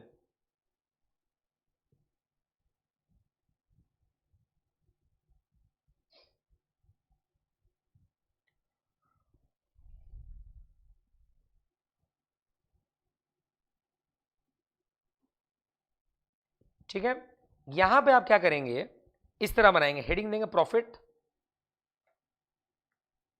उससे दो एरो निकालेंगे. इसमें लिखेंगे डिविडेंड पूरा और उसमें लिखेंगे रिटेन्ड अर्निंग्स. प्रॉफिट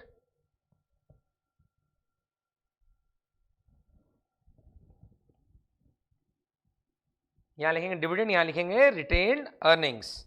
वहां से दो लाइन ऐसे करके जोड़ देंगे और वहां लिखिएगा long term growth slash finance. Long term growth slash finance. Long term growth slash finance.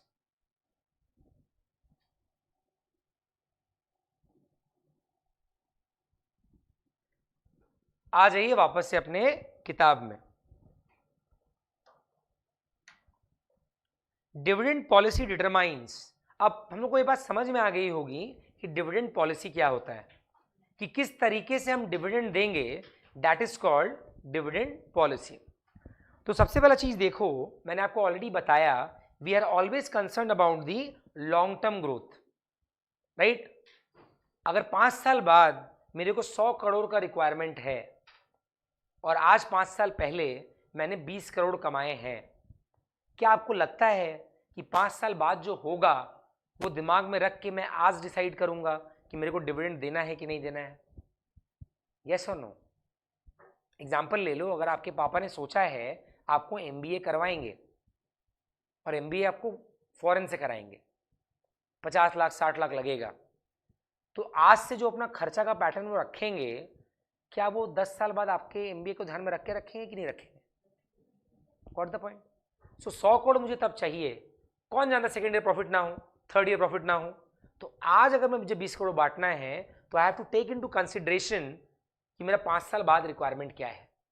तो यहां देखो जो टर्म दिया है long term growth, long term finance, यानी मुझे आज का जो भी काम रहेगा मुझे फ्यूचर सोच के करना पड़ेगा, राइट. यू नेवर नो कि कल अगर कुछ अनसर्टेनिटी हो जाए और पैसे मेरे पास ना हो तो तो मैं कहां से पैसे अरेंज करूंगा। Is that clear? सबसे पहले नीचे की तरफ आइए और अपनी बात करेंगे फैक्टर्स के बारे में, डिटर्मिनेंट्स के बारे में। दिख रहा है आप लोगों को स्क्रीन पे? देखिए पहला एक दो पन्ना छोड़ के ही होगा।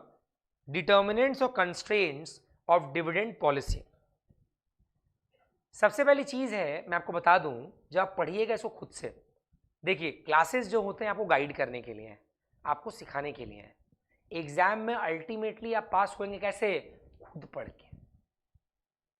मैं यहाँ अमृत जड़ी बूटी लेके नहीं बैठा कि मैं पीस रहा हूँ, क्लास कर लो पी लो एंड आप लोग सब पास हो जाएंगे। अल्टीमेट जब पास होंगे आप खुद की पढ़ाई के बेसिस पे ही होंगे। ये आपके गाइडेंस के लिए है कि जो टिप्स हम जानते हैं, जो गाइडेंस हम आपको दे पाएँ, उसको आप इम्प्लीमेंट करें और खुद से पढ़ेंगे। सबसे पहली चीज़ ये है कि यहाँ पे जो अंदर वाला पोर्शन है मैं आपको एक्सप्लेन करता हूँ। एक बात तो क्लियर है कि सर आज अगर मेरे को अपना डिविडेंड पॉलिसी फ्रेम करना है सो मेरे को बहुत सारी चीज़ें दिमाग में रखनी पड़ती है, रैंडमली नहीं हो पाता। आज अगर आपके पापा सैलरी कमाते हैं या इनकम करते हैं, वो अपने पीछे रैंडमली पैसा खर्चा नहीं कर पाते, क्योंकि उनको भी पता है बहुत सारा फैक्टर्स है जो उनके खर्च को कंट्रोल करता है। हाँ कि ना? मानते हैं? तो वैसे ही कंपनी अगर प्रॉफिट कमाती है, आपके पापा की तरह प्रॉफिट कमा रही है, तो खर्च कहाँ करना है, डिविडेंड देना है कि रखना है, ये कंपनी डिसाइड करेगी on the basis of various factors. Heading दीजिए डिटर्मिनेंट्स और constraint of dividend policy. Determinants और constraints of dividend policy.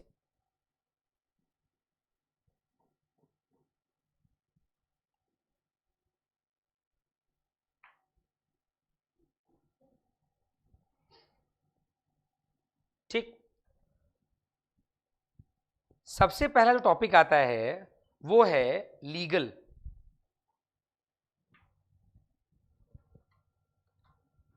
Like मान के चलो मैं एक कंपनी हूं और मैंने गौरव से 10 लाख रुपए उधार में लिए हैं। I have taken loan. जब मैं लोन लूंगा, गौरव तो ऐसे नहीं दे देगा, अग्रीमेंट बनाएगा, लिखा पढ़ी करेगा, फिर ना देगा। कैसे दे देगा? गौरव ने अग्रीमेंट में लिखवा दिया कि सर एक बात ध्यान रखो कि मेरे से लोन लेने के बाद जब तक आप मेरा लोन रिपे नहीं करते, मैंने अग्रीमेंट में लिखवाया है कि जब भी आप सोचिएगा डिविडेंड देने का, जब भी आपके मन में ख्याल आएगा बीओडी के कि हम डिविडेंड देंगे, आप पहले मेरे पास आएंगे और मेरे से कंफर्म करेंगे। Don't you think that the dividend policy of the company has one factor called Gaurav Gupta before deciding the dividend policy? Yes और no? Got the point? So अगर कोई लीगल कॉन्ट्रैक्ट्स है, कोई लीगल कमिटमेंट्स है, कहीं पे कमिटमेंट करके रखा है कि डिविडेंड देने के पहले आप मेरा पेमेंट क्लियर करिए या मेरे से बात कीजिए, तो ये जो फैक्टर है वो डिविडेंड पॉलिसी को इन्फ्लुएंस करेगा कि नहीं करेगा? Got the point? Next, financials. अब मान के चलो 5 करोड़ रुपए प्रॉफिट हुआ है, राइट? और मैं हमेशा 5 करोड़ रुपए कैश पकड़ के चलता हूं, मान के चल रहा हूं मैं अभी। अब अगर मेरे को पैसा देना है एज ए डिविडेंड और मेरे को पता है कहीं एक पेमेंट क्रॉप अप करने वाला है कि मैंने अपना गुड्स बनाया, ये बनाया, और 1 महीने बाद वो सप्लायर आके मेरे से पैसे लेगा, और मेरे को पता है ये पैसा देने के बाद मेरा पैसा कहीं से बचेगा नहीं, तो क्या मैं डिविडेंड दूंगा आज? क्या बोलते हो? बिल्कुल नहीं, क्योंकि मेरे को उसको पेमेंट करना है। The moment I am unable to pay my expenses, my loan commitments, लोग तो भाग जाएंगे और मैं फाइनेंशियली इंपेयर हो जाऊंगा, मैं हैंडीकैप हो जाऊंगा। तो मैं हैंडीकैप होना चाहूंगा क्या? तो क्या तुमको नहीं लगता कि डिविडेंड पॉलिसी में कोई इन्फ्लुएंस करता हुआ फैक्टर एक है, आपका फाइनेंशियल स्टैंडिंग क्या है? Take a better example.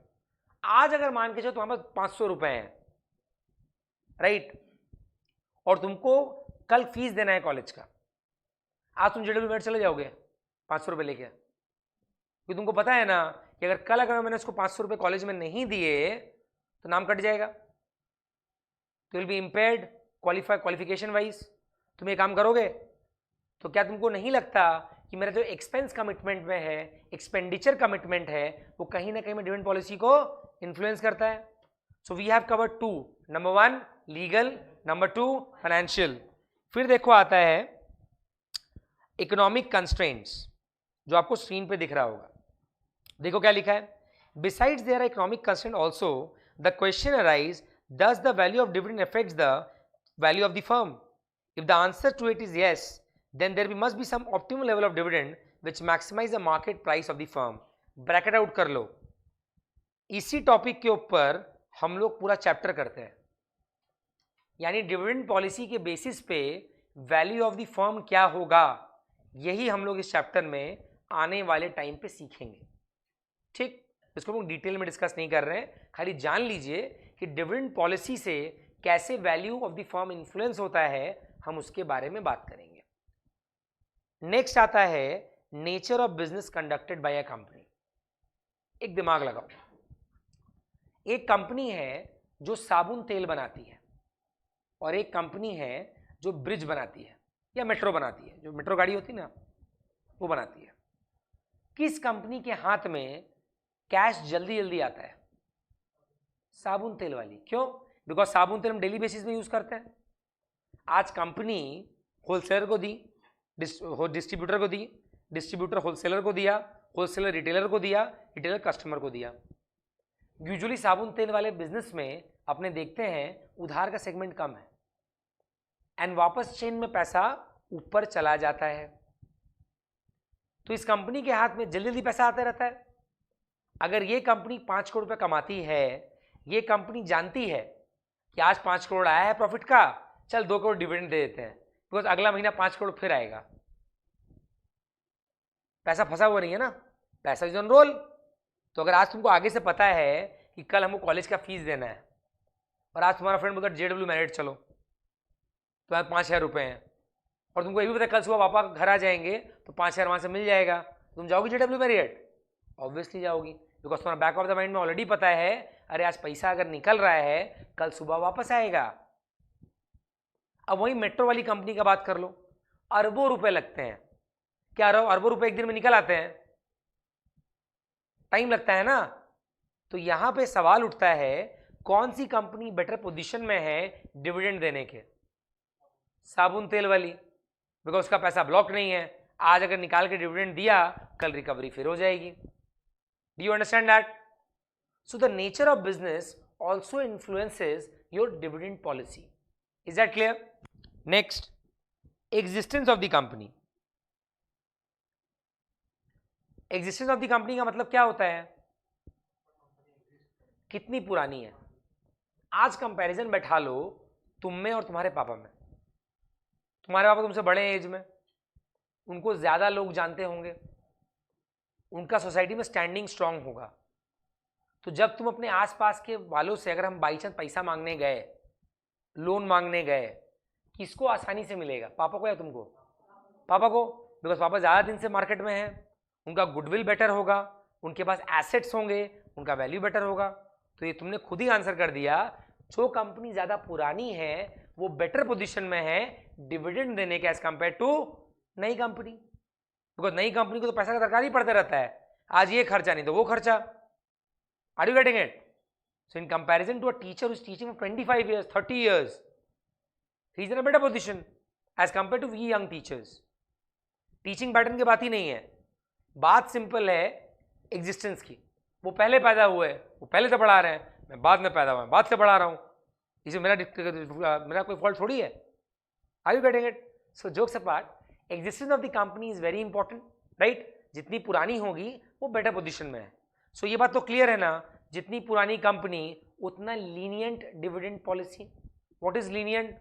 जिनकी अंग्रेजी कमजोर है, लीनियंट का मतलब थोड़ा ढीला, थोड़ा आसान. Getting it? Next, type of company organisation. अगर आप पब्लिक कंपनी है, आपका डिविडेंड पॉलिसी ज्यादा बेटर होगा, आप ज्यादा अच्छी पोजीशन में हैं. अगर आप प्राइवेट हैं तो कम होगा. Financial needs of the company, ये मैंने ऑलरेडी आपको बोला ना कि अगर कंपनी को कल परसों 3-4 साल बाद बहुत बड़ा अमाउंट का दरकार है, वो आज से ही पाई जोड़ना शुरू करेगी. अगर किसी कंपनी को बहुत पैसे का दरकार है तो वो क्या डिविडेंड आराम से दे देगा? पैसा रिटेन करेगा ना, तो उसकी डिविडेंड पॉलिसी क्या होगी? Strict, tight. तो ये फैक्टर भी इन्फ्लुएंस करता है। Is that clear? क्या कोई दिक्कत? सो गए क्या? याद है ना? चलिए आगे बढ़ते हैं। Market condition. अब मार्केट कंडीशन में देखो, मान के चलो मैं माल बनाता हूं, मैं साबुन तेल ही बेचता हूं, अचानक से ठंड बढ़ गई, लोगों ने नहाना बंद कर दिया, तो माल बिकेगा क्या? नहीं बिकेगा ना। तो पैसा जो रोलिंग में था आएगा क्या? तो मैं पॉलिसी चेंज होगा कि नहीं होगा? बिकॉज मेरा मार्केट बदल गया है। अगर मार्केट में डिप्रेशन आ गया, लोगों के हाथ से पैसा ही नहीं निकल रहा है, तो माल खरीदेंगे? बिल्कुल भी नहीं। तो मैं क्या डिविडेंड पॉलिसी डिविडेंड बांटते रहूंगा? नहीं, मैं रुक जाऊंगा कि भैया कल पैसे का दरकार पड़ सकता है, अगर आज तुम डिविडेंड ले लोगे ताले काल के आमी की करबो, अरे सॉरी, जो बाहर के, जो कैलकाटा के बाहर के स्टूडेंट्स हैं, कि तब मैं क्या करूंगा, राइट? तो दैट इज नॉट पॉसिबल। अचानक से डिप्रेशन अगर हो गया, पैसे का वैल्यू गिरने लगा, तो इन्वेस्टर पैसा लगाएगा? नहीं लगाएगा। लोन देने वाला लोन देगा? नहीं देगा। तो कंपनी क्या सोचेगी? अरे भाई गजब हाल है, कस्टमर माल खरीद रहा नहीं है, वहां से पैसे नहीं आ रहे, मार्केट में डिप्रेशन है, बैंक लोन नहीं दे रहा है, तो मैं काम कैसे करूंगा? तो भैया डिविडेंड अभी के लिए भूल जाओ, मैं पैसे रिटेन कर लूंगा। Are we comfortable till here? Do we understand this concept? Next, financial arrangement. Hindi पिक्चरों में देखा है ना, दो तरह के लोग, एक गरीब भाई, एक अमीर भाई। गरीब भाई 5-5 रुपए के लिए भाग रहा है, और अमीर भाई फोन मारता है, पैसा चला आता है। तो उसका जो सेटिंग है, उसका जो अरेंजमेंट है, सॉलिड है। तो यानी तुम्हारा फाइनेंशियल अरेंजमेंट कैसा है, वो भी तुम्हारी डिविडेंड पॉलिसी को इन्फ्लुएंस करेगा। अगर मेरे को ऑलरेडी पता है 5-6 बैंक पीछे खड़े हैं मेरे, जो मेरे को पैसा देंगे, तो पहले उड़ा दो, राइट? अपने कुछ फ्रेंड्स हैं ना, उनको पता है पॉकेट मनी पे लिमिट नहीं है, कुछ लोग पॉकेट मनी का मंथली लिमिटेशन होता होगा, इससे ज़्यादा नहीं देंगे, और कुछ को मिलते रहता है, वो लोग धनाधन उड़ाते रहते हैं, क्योंकि उनको बैक ऑफ द माइंड पता है आज खर्च हो गया, कल देने वाला आदमी खड़ा है। और जिनके बैक ऑफ द माइंड ये आदमी नहीं है, वो लोग नहीं कर पाते। Is that clear? अब आ जाओ चेंजेस इन गवर्नमेंट पॉलिसी। कल अचानक से अगर सरकार बदल गई और नई सरकार ने आकर पॉलिसी में बदलाव कर दिया, अचानक टैक्स बढ़ा दिया, मैं मान के चलो प्लास्टिक बनाता था, जो रॉ मटेरियल खरीदता था उस पर टैक्स बढ़ गया, तो मेरा खर्चा बढ़ा कि कमा? बढ़ गया, तो हाथ से पैसा कम हो गया ना। तो ये जो बढ़ने वाला खर्चा हुआ, क्या मेरे डिविडेंड पॉलिसी को इन्फ्लुएंस करेगा? ऑब्वियसली करेगा, कि भैया तुम 2 मिनट रुको, तुम्हें थोड़ा कम पैसा देंगे या कुछ दिन बाद देंगे, हम बिजनेस तो बंद नहीं कर सकते। तो अगर सरकार अपना बिजनेस पॉलिसी बदल देगी या चेंजेस में पॉलिसी में ला देगी, जिससे मेरा फाइनेंशियल स्टेबिलिटी पे धक्का लगे या मेरा वर्किंग प्रोसेस में चेंज आए, तो will I be lenient with my dividend policy? बिल्कुल भी नहीं। Is that clear? क्या यहां तक अपने कंफर्टेबल है? Here we have talked about the determinants of dividend policy. अब क्या करिए, कॉपी में हेडिंग दीजिए, डिटर्मिनेंट्स ऑफ डिविडेंड पॉलिसी, और जो जो हेडिंग बोल रहा हूं उसको लिखिए। डिटर्मिनेंट्स हेडिंग दिया, ब्रैकेट में लिखिए रेफर क्लास डिस्कशन। ये जो कॉपी में आपको लिखवा रहे हैं, इसका 2 पर्सपेक्टिव है। एक होता है लिखने से याद होता है, क्योंकि गाना भूल जा सकते हैं, पर गाना अगर लिखेंगे तो याद रहेगा। और दूसरा क्या है, क्विक रिवीजन कॉपी बनती है। एग्जाम के 1 दिन पहले या 2 घंटे पहले अगर आप किताब खोल के वापस पढ़ना शुरू करेंगे, देयर आर चांसेस कि पेजेस मिस हो जाएं।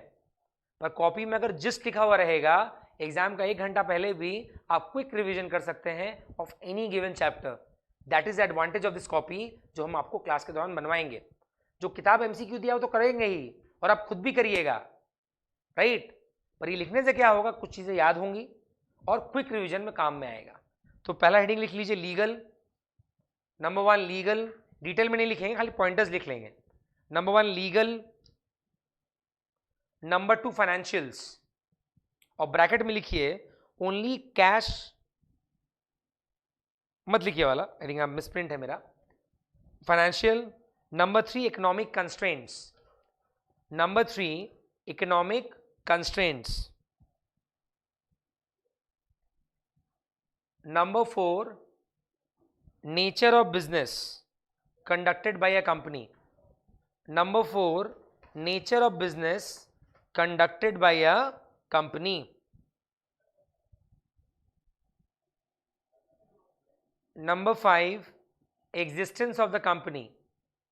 Number 5, existence of the company. Number 6, type of company organization. Number 6, type of company organization. Number 7, financial needs of the company. Number 7, financial needs of the company. Number 8, market conditions. Number 8, market conditions.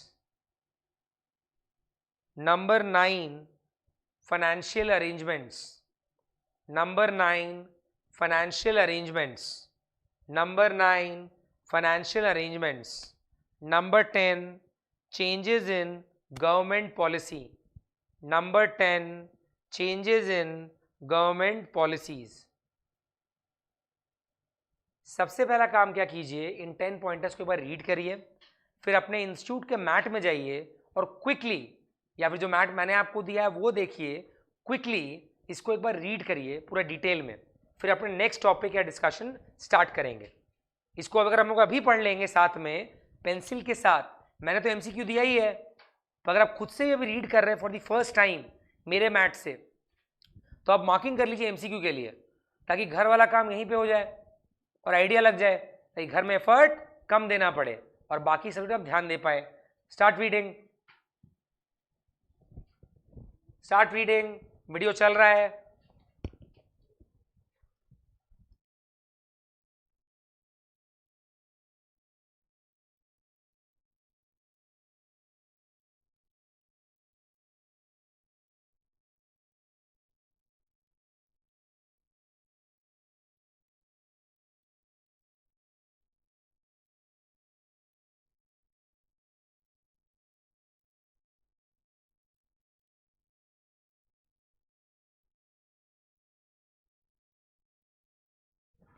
एक बार इसको read करें और साथ में mark करें.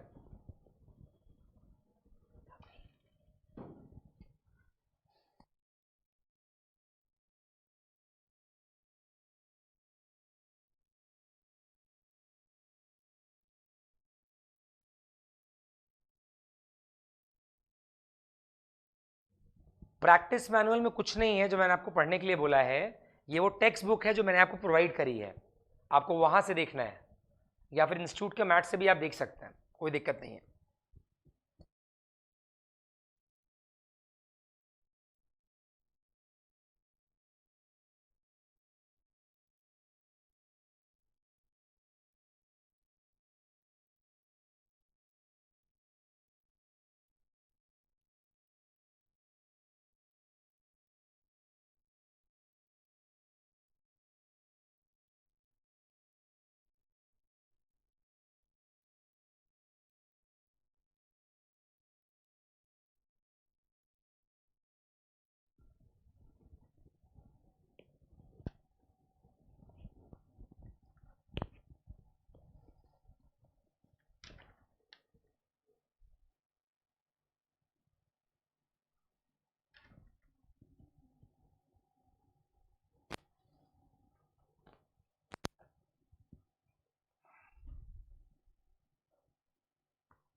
उसको read करें.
जिन लोग का अभी भी पढ़ना हो रहा है वो लोग वीडियो को एक पॉज कर सकते हैं एंड पॉज करके रीड कर सकते हैं, तब तक अपने नए टॉपिक पे आगे बढ़ते हैं। इंट्रोडक्शन पेज जो है आपका इस चैप्टर का, आप देखो एकदम नीचे की तरफ पॉइंट नंबर 1 to 6 दिया हुआ है, दिख रहा है? ये पॉइंट नंबर 1 to 6 और कुछ नहीं, जो डिटर्मिनेंट पॉलिसी अपने पढ़ रहे थे डिटर्मिनेंट के बारे में, ये वही है। सो आपने जब वहां पढ़ लिया है, यहां पे ऐसा कुछ अलग आपको नहीं मिलेगा। ठीक, कॉपी में हेडिंग दीजिए what is pay out ratio. कुछ टेक्निकल टर्म्स में पहले आपको लिखा दूं, ये आपको अच्छे से पता होना चाहिए, तभी आपको आगे चैप्टर में कोई दिक्कत नहीं आएगी, अदरवाइज बहुत प्रॉब्लम हो सकता है। What is pay out ratio? Ratio और percentage to be given out, bracket में पेड। पे आउट रेशियो के नीचे लिखिए रेशियो और percentage to be given out, bracket में पेड, ब्रैकेट में पेड। नीचे लिखिए example, if the payout ratio is 20%, if the payout ratio is 20%, then the retention ratio is 80%. If the payout ratio is 80%, then the retention ratio is 80%.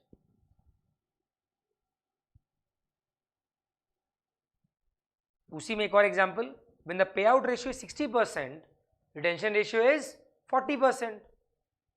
Because 100% से ज़्यादा तो कुछ होता नहीं है ना।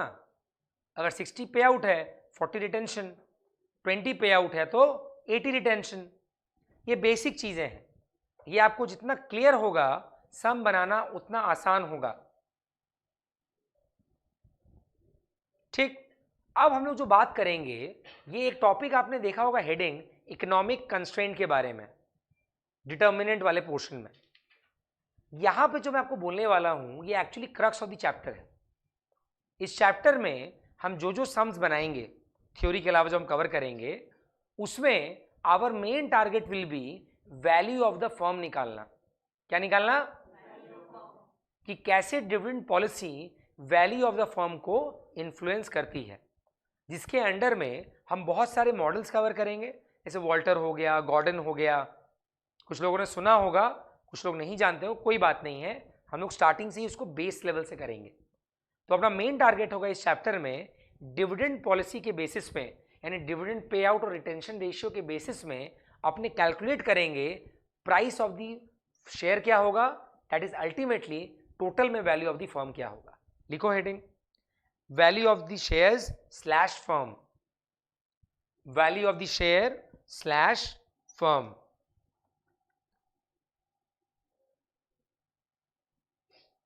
In this chapter, through dividend theories, in this chapter, through different dividend theories, in this chapter, through different dividend theories, we will try to understand, we will try to understand the effect of dividend policy, the effect of dividend policy on the value of the firm and share, on the value of the firm and share.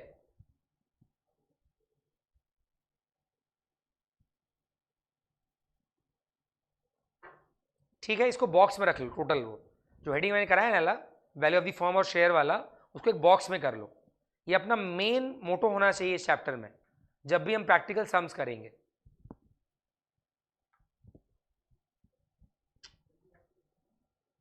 Share,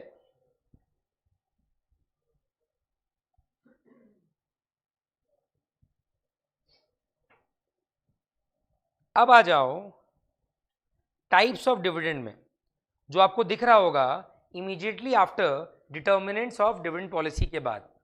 क्या आपको किताब में मिला?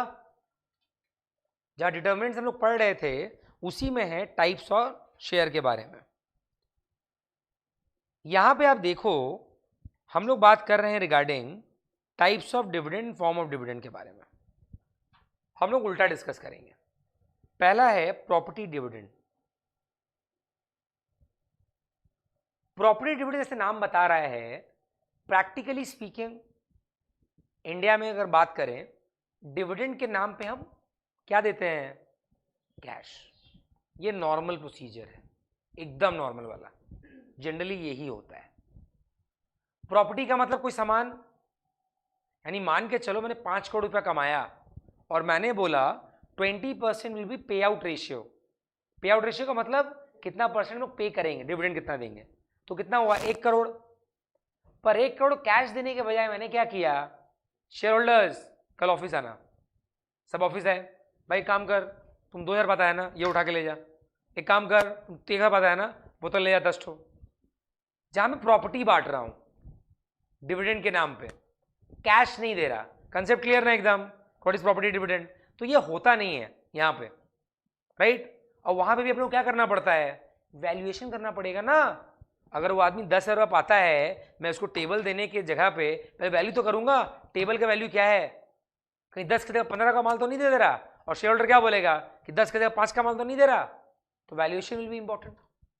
Got the point? Next है आपका stock dividend. आ जाओ नीचे। अब यहां पर स्टॉक और बॉन्ड डिविडेंड को अपने को ठीक से पढ़ना है। कितने स्टूडेंट दोनों को मिक्स कर जाते हैं when it comes to theory? आओ साथ में एक बार इसको रीड करते हैं। स्टॉक डिविडेंड में क्या बोलता है? The stock dividend is paid in the form of company stock due to raising of more finance. Under this type, cash is retained by the business concern. Stock may be bonus issue. The issue is given only to the existing shareholders of the business concern. तो stock dividend क्या होता है? Bonus issue. यानी मैंने बोला sir मैं dividend दूंगा, पर यार पैसे नहीं दूंगा, एक काम कर, तुम 1 के बदले 1 शेयर और ले ले। तो हमें 10 शेयर है ना, चल 1 के बदले 1 शेयर और, 1:1। तो मैंने कैश दिया क्या? मैंने क्या किया? शेयर के बदले शेयर दिया, यानी और शेयर दे दिया। ये होगा स्टॉक इशू। समझ गया ना? स्टॉक डिविडेंड क्लियर, शेयर के बदले शेयर। दूसरा आ गया बॉन्ड डिविडेंड। बॉन्ड डिविडेंड का दूसरा नाम है स्क्रिप डिविडेंड। एग्जाम में क्वेश्चन आ सकता है, what is another name of bond dividend?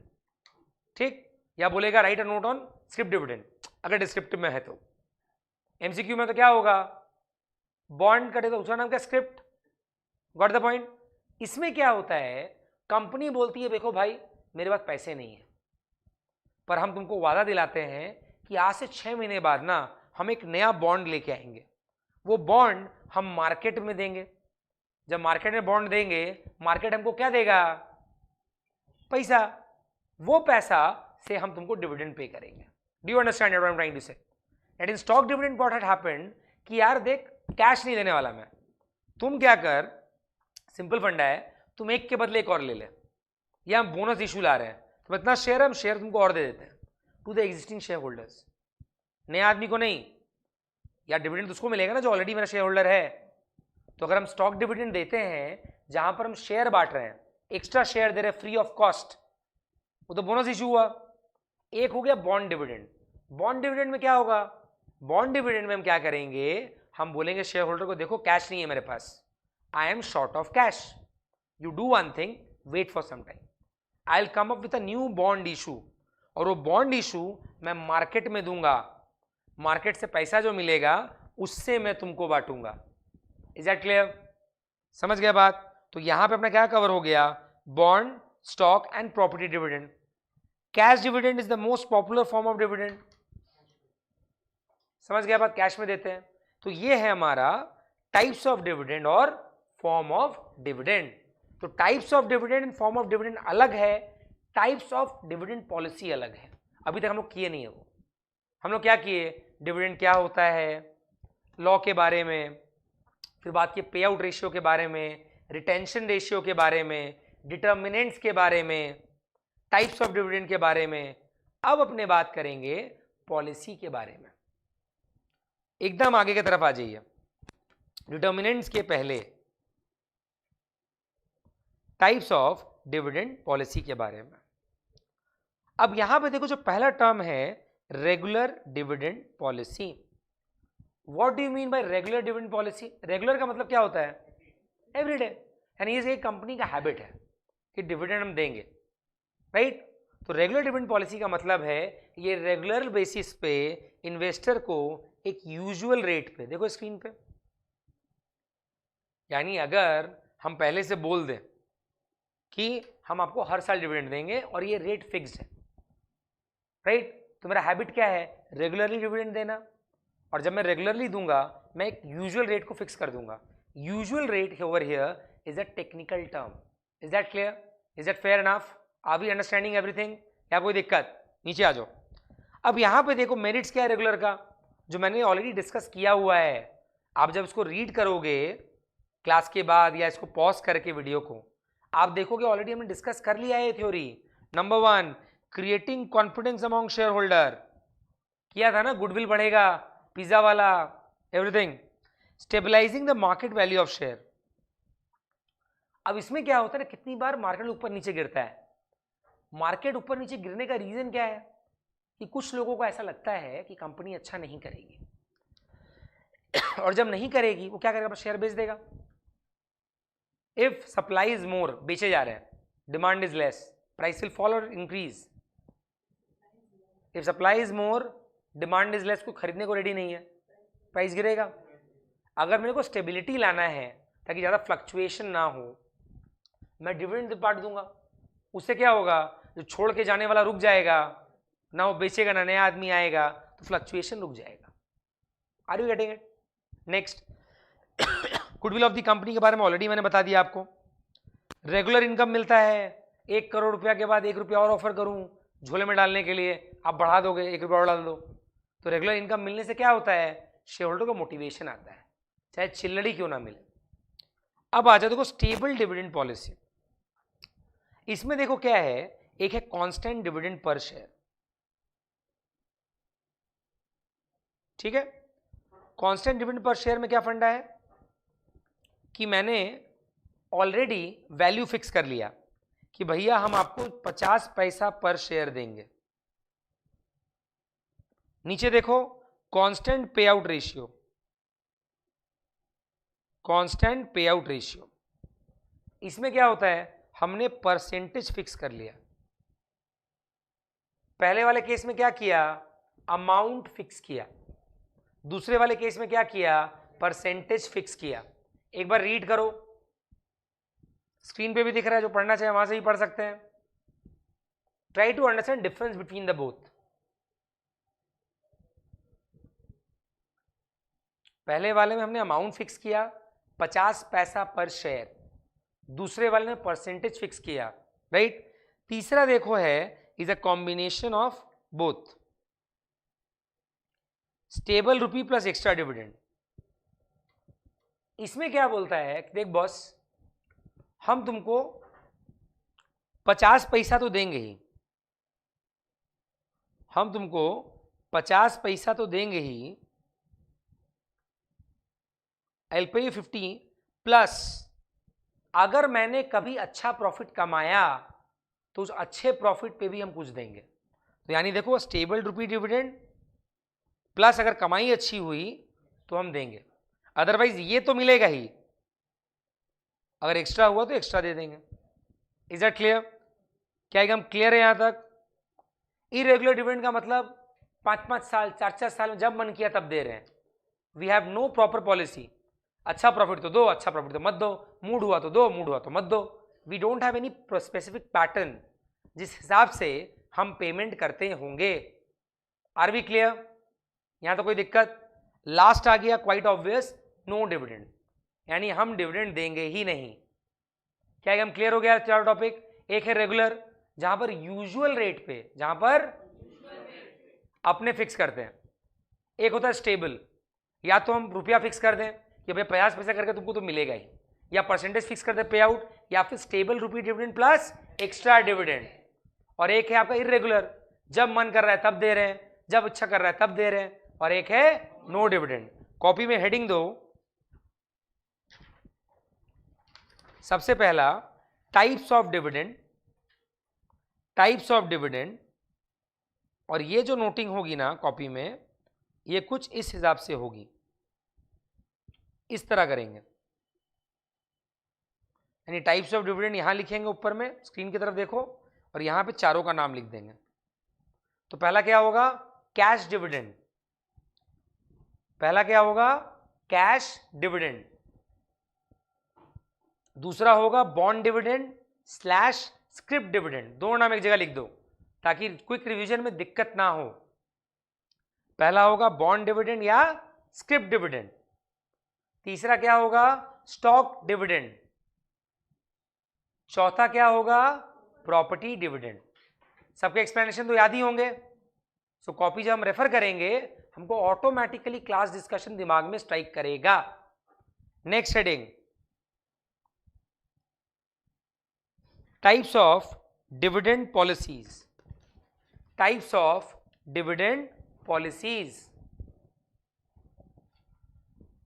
सबसे पहला क्या होगा रेगुलर डिविडेंड पॉलिसी। सबसे पहला क्या होगा regular dividend policy, same flow chart type में बनाइए, रेगुलर डिविडेंड पॉलिसी। दूसरा क्या होगा stable dividend policy. Stable dividend policy के नीचे से भी 3 लाइन निकलेगा क्योंकि 3 फॉर्म्स है ना, अभी पढ़े ना आपने, तो 3 फॉर्म का नाम लिख लीजिए। Constant dividend per share, constant पे आउट रेशियो, स्क्रीन पे भी दिख रहा है और आपकी किताब में भी आपको दिख रहा होगा। थोड़ा साफ सुथरा कर देते हैं, कुछ ज्यादा ही होली खेल ली मैंने। पहला है कांस्टेंट डिविडेंड पर शेयर, दूसरा है कांस्टेंट पे आउट रेशियो, तीसरा है स्टेबल रुपी प्लस एक्स्ट्रा डिविडेंड। अगला हेडिंग होगा इर्रेगुलर डिविडेंड, यानी जब मन आ रहा है तब दे रहे हैं। चौथा है नो डिविडेंड।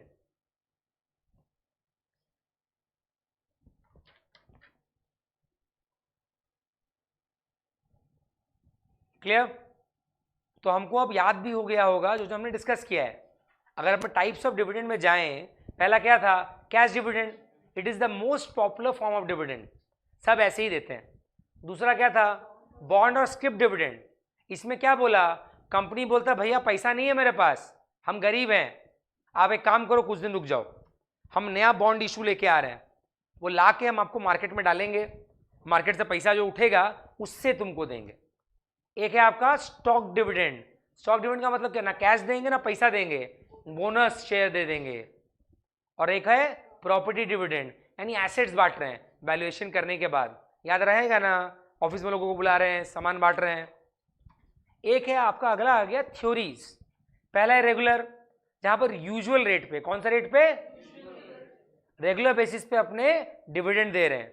दूसरा क्या है स्टेबल, स्टेबल में भी 3 पार्ट, पहला कांस्टेंट पे आउट शेयर, कांस्टेंट पे आउट पर शेयर, यानी वैल्यू हम लोग आगे से फिक्स रखे हैं।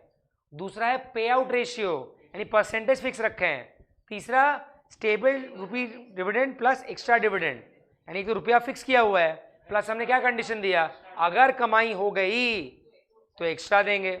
एक है इरेगुलर, जब मन कर रहा है तब दे रहे हैं, कोई पैटर्न फिक्स नहीं है। एक है नो डिविडेंड।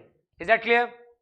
अब जब आप अपना जो किताब है चाहे इंस्टीट्यूट का हो या मेरा हो, आप देखेंगे पहले के 3-4 पेजेस जितना थ्योरी था हमने पूरा ही कवर कर डाला। कॉपी में भी देखिएगा सेम चीज दिखेगा क्विक रिवीजन के लिए, और पढ़ते वक्त भी सेम चीज ही समझ में आएगी। तो इस फर्स्ट क्लास में हमने क्या किया, आपको पहले बेस और थ्योरी कवर कराया, बिकॉज बिना थ्योरी के सम्स पढ़ना सिर्फ मैकेनिक्स है और कुछ नहीं, और सीएस में थ्योरी का इक्वल इंपॉर्टेंस है। अगर बिना थ्योरी पढ़े भी आप सम्स बनाते हैं तब भी गलत पैटर्न है पढ़ने का। क्लियर? सो यहां तक आज के लिए इतना ही, पर आगे बढ़ने के पहले मैं आपको वापस से बोलूंगा जो लाइव क्लास में है वो उसको रीड करेंगे जितना मैंने कवर कराया है, कोई सवाल होगी तो आप पूछेंगे, और जो लोग पेन ड्राइव क्लासेस लिए हैं या वीडियो लेक्चर्स देख रहे हैं उनके लिए इंपॉर्टेंट है कि वो लोग इस क्लास खत्म होने के बाद जितना डिस्कस किया है मेरे मैथ से या फिर अपने इंस्टीट्यूट के मैथ से ज़रूर पढ़ें, बिकॉज इंस्टीट्यूट के मॉड्यूल से इंपॉर्टेंट और कुछ भी नहीं है। सो आज इस फर्स्ट इंट्रोडक्टरी क्लास में इतना ही। Thank you.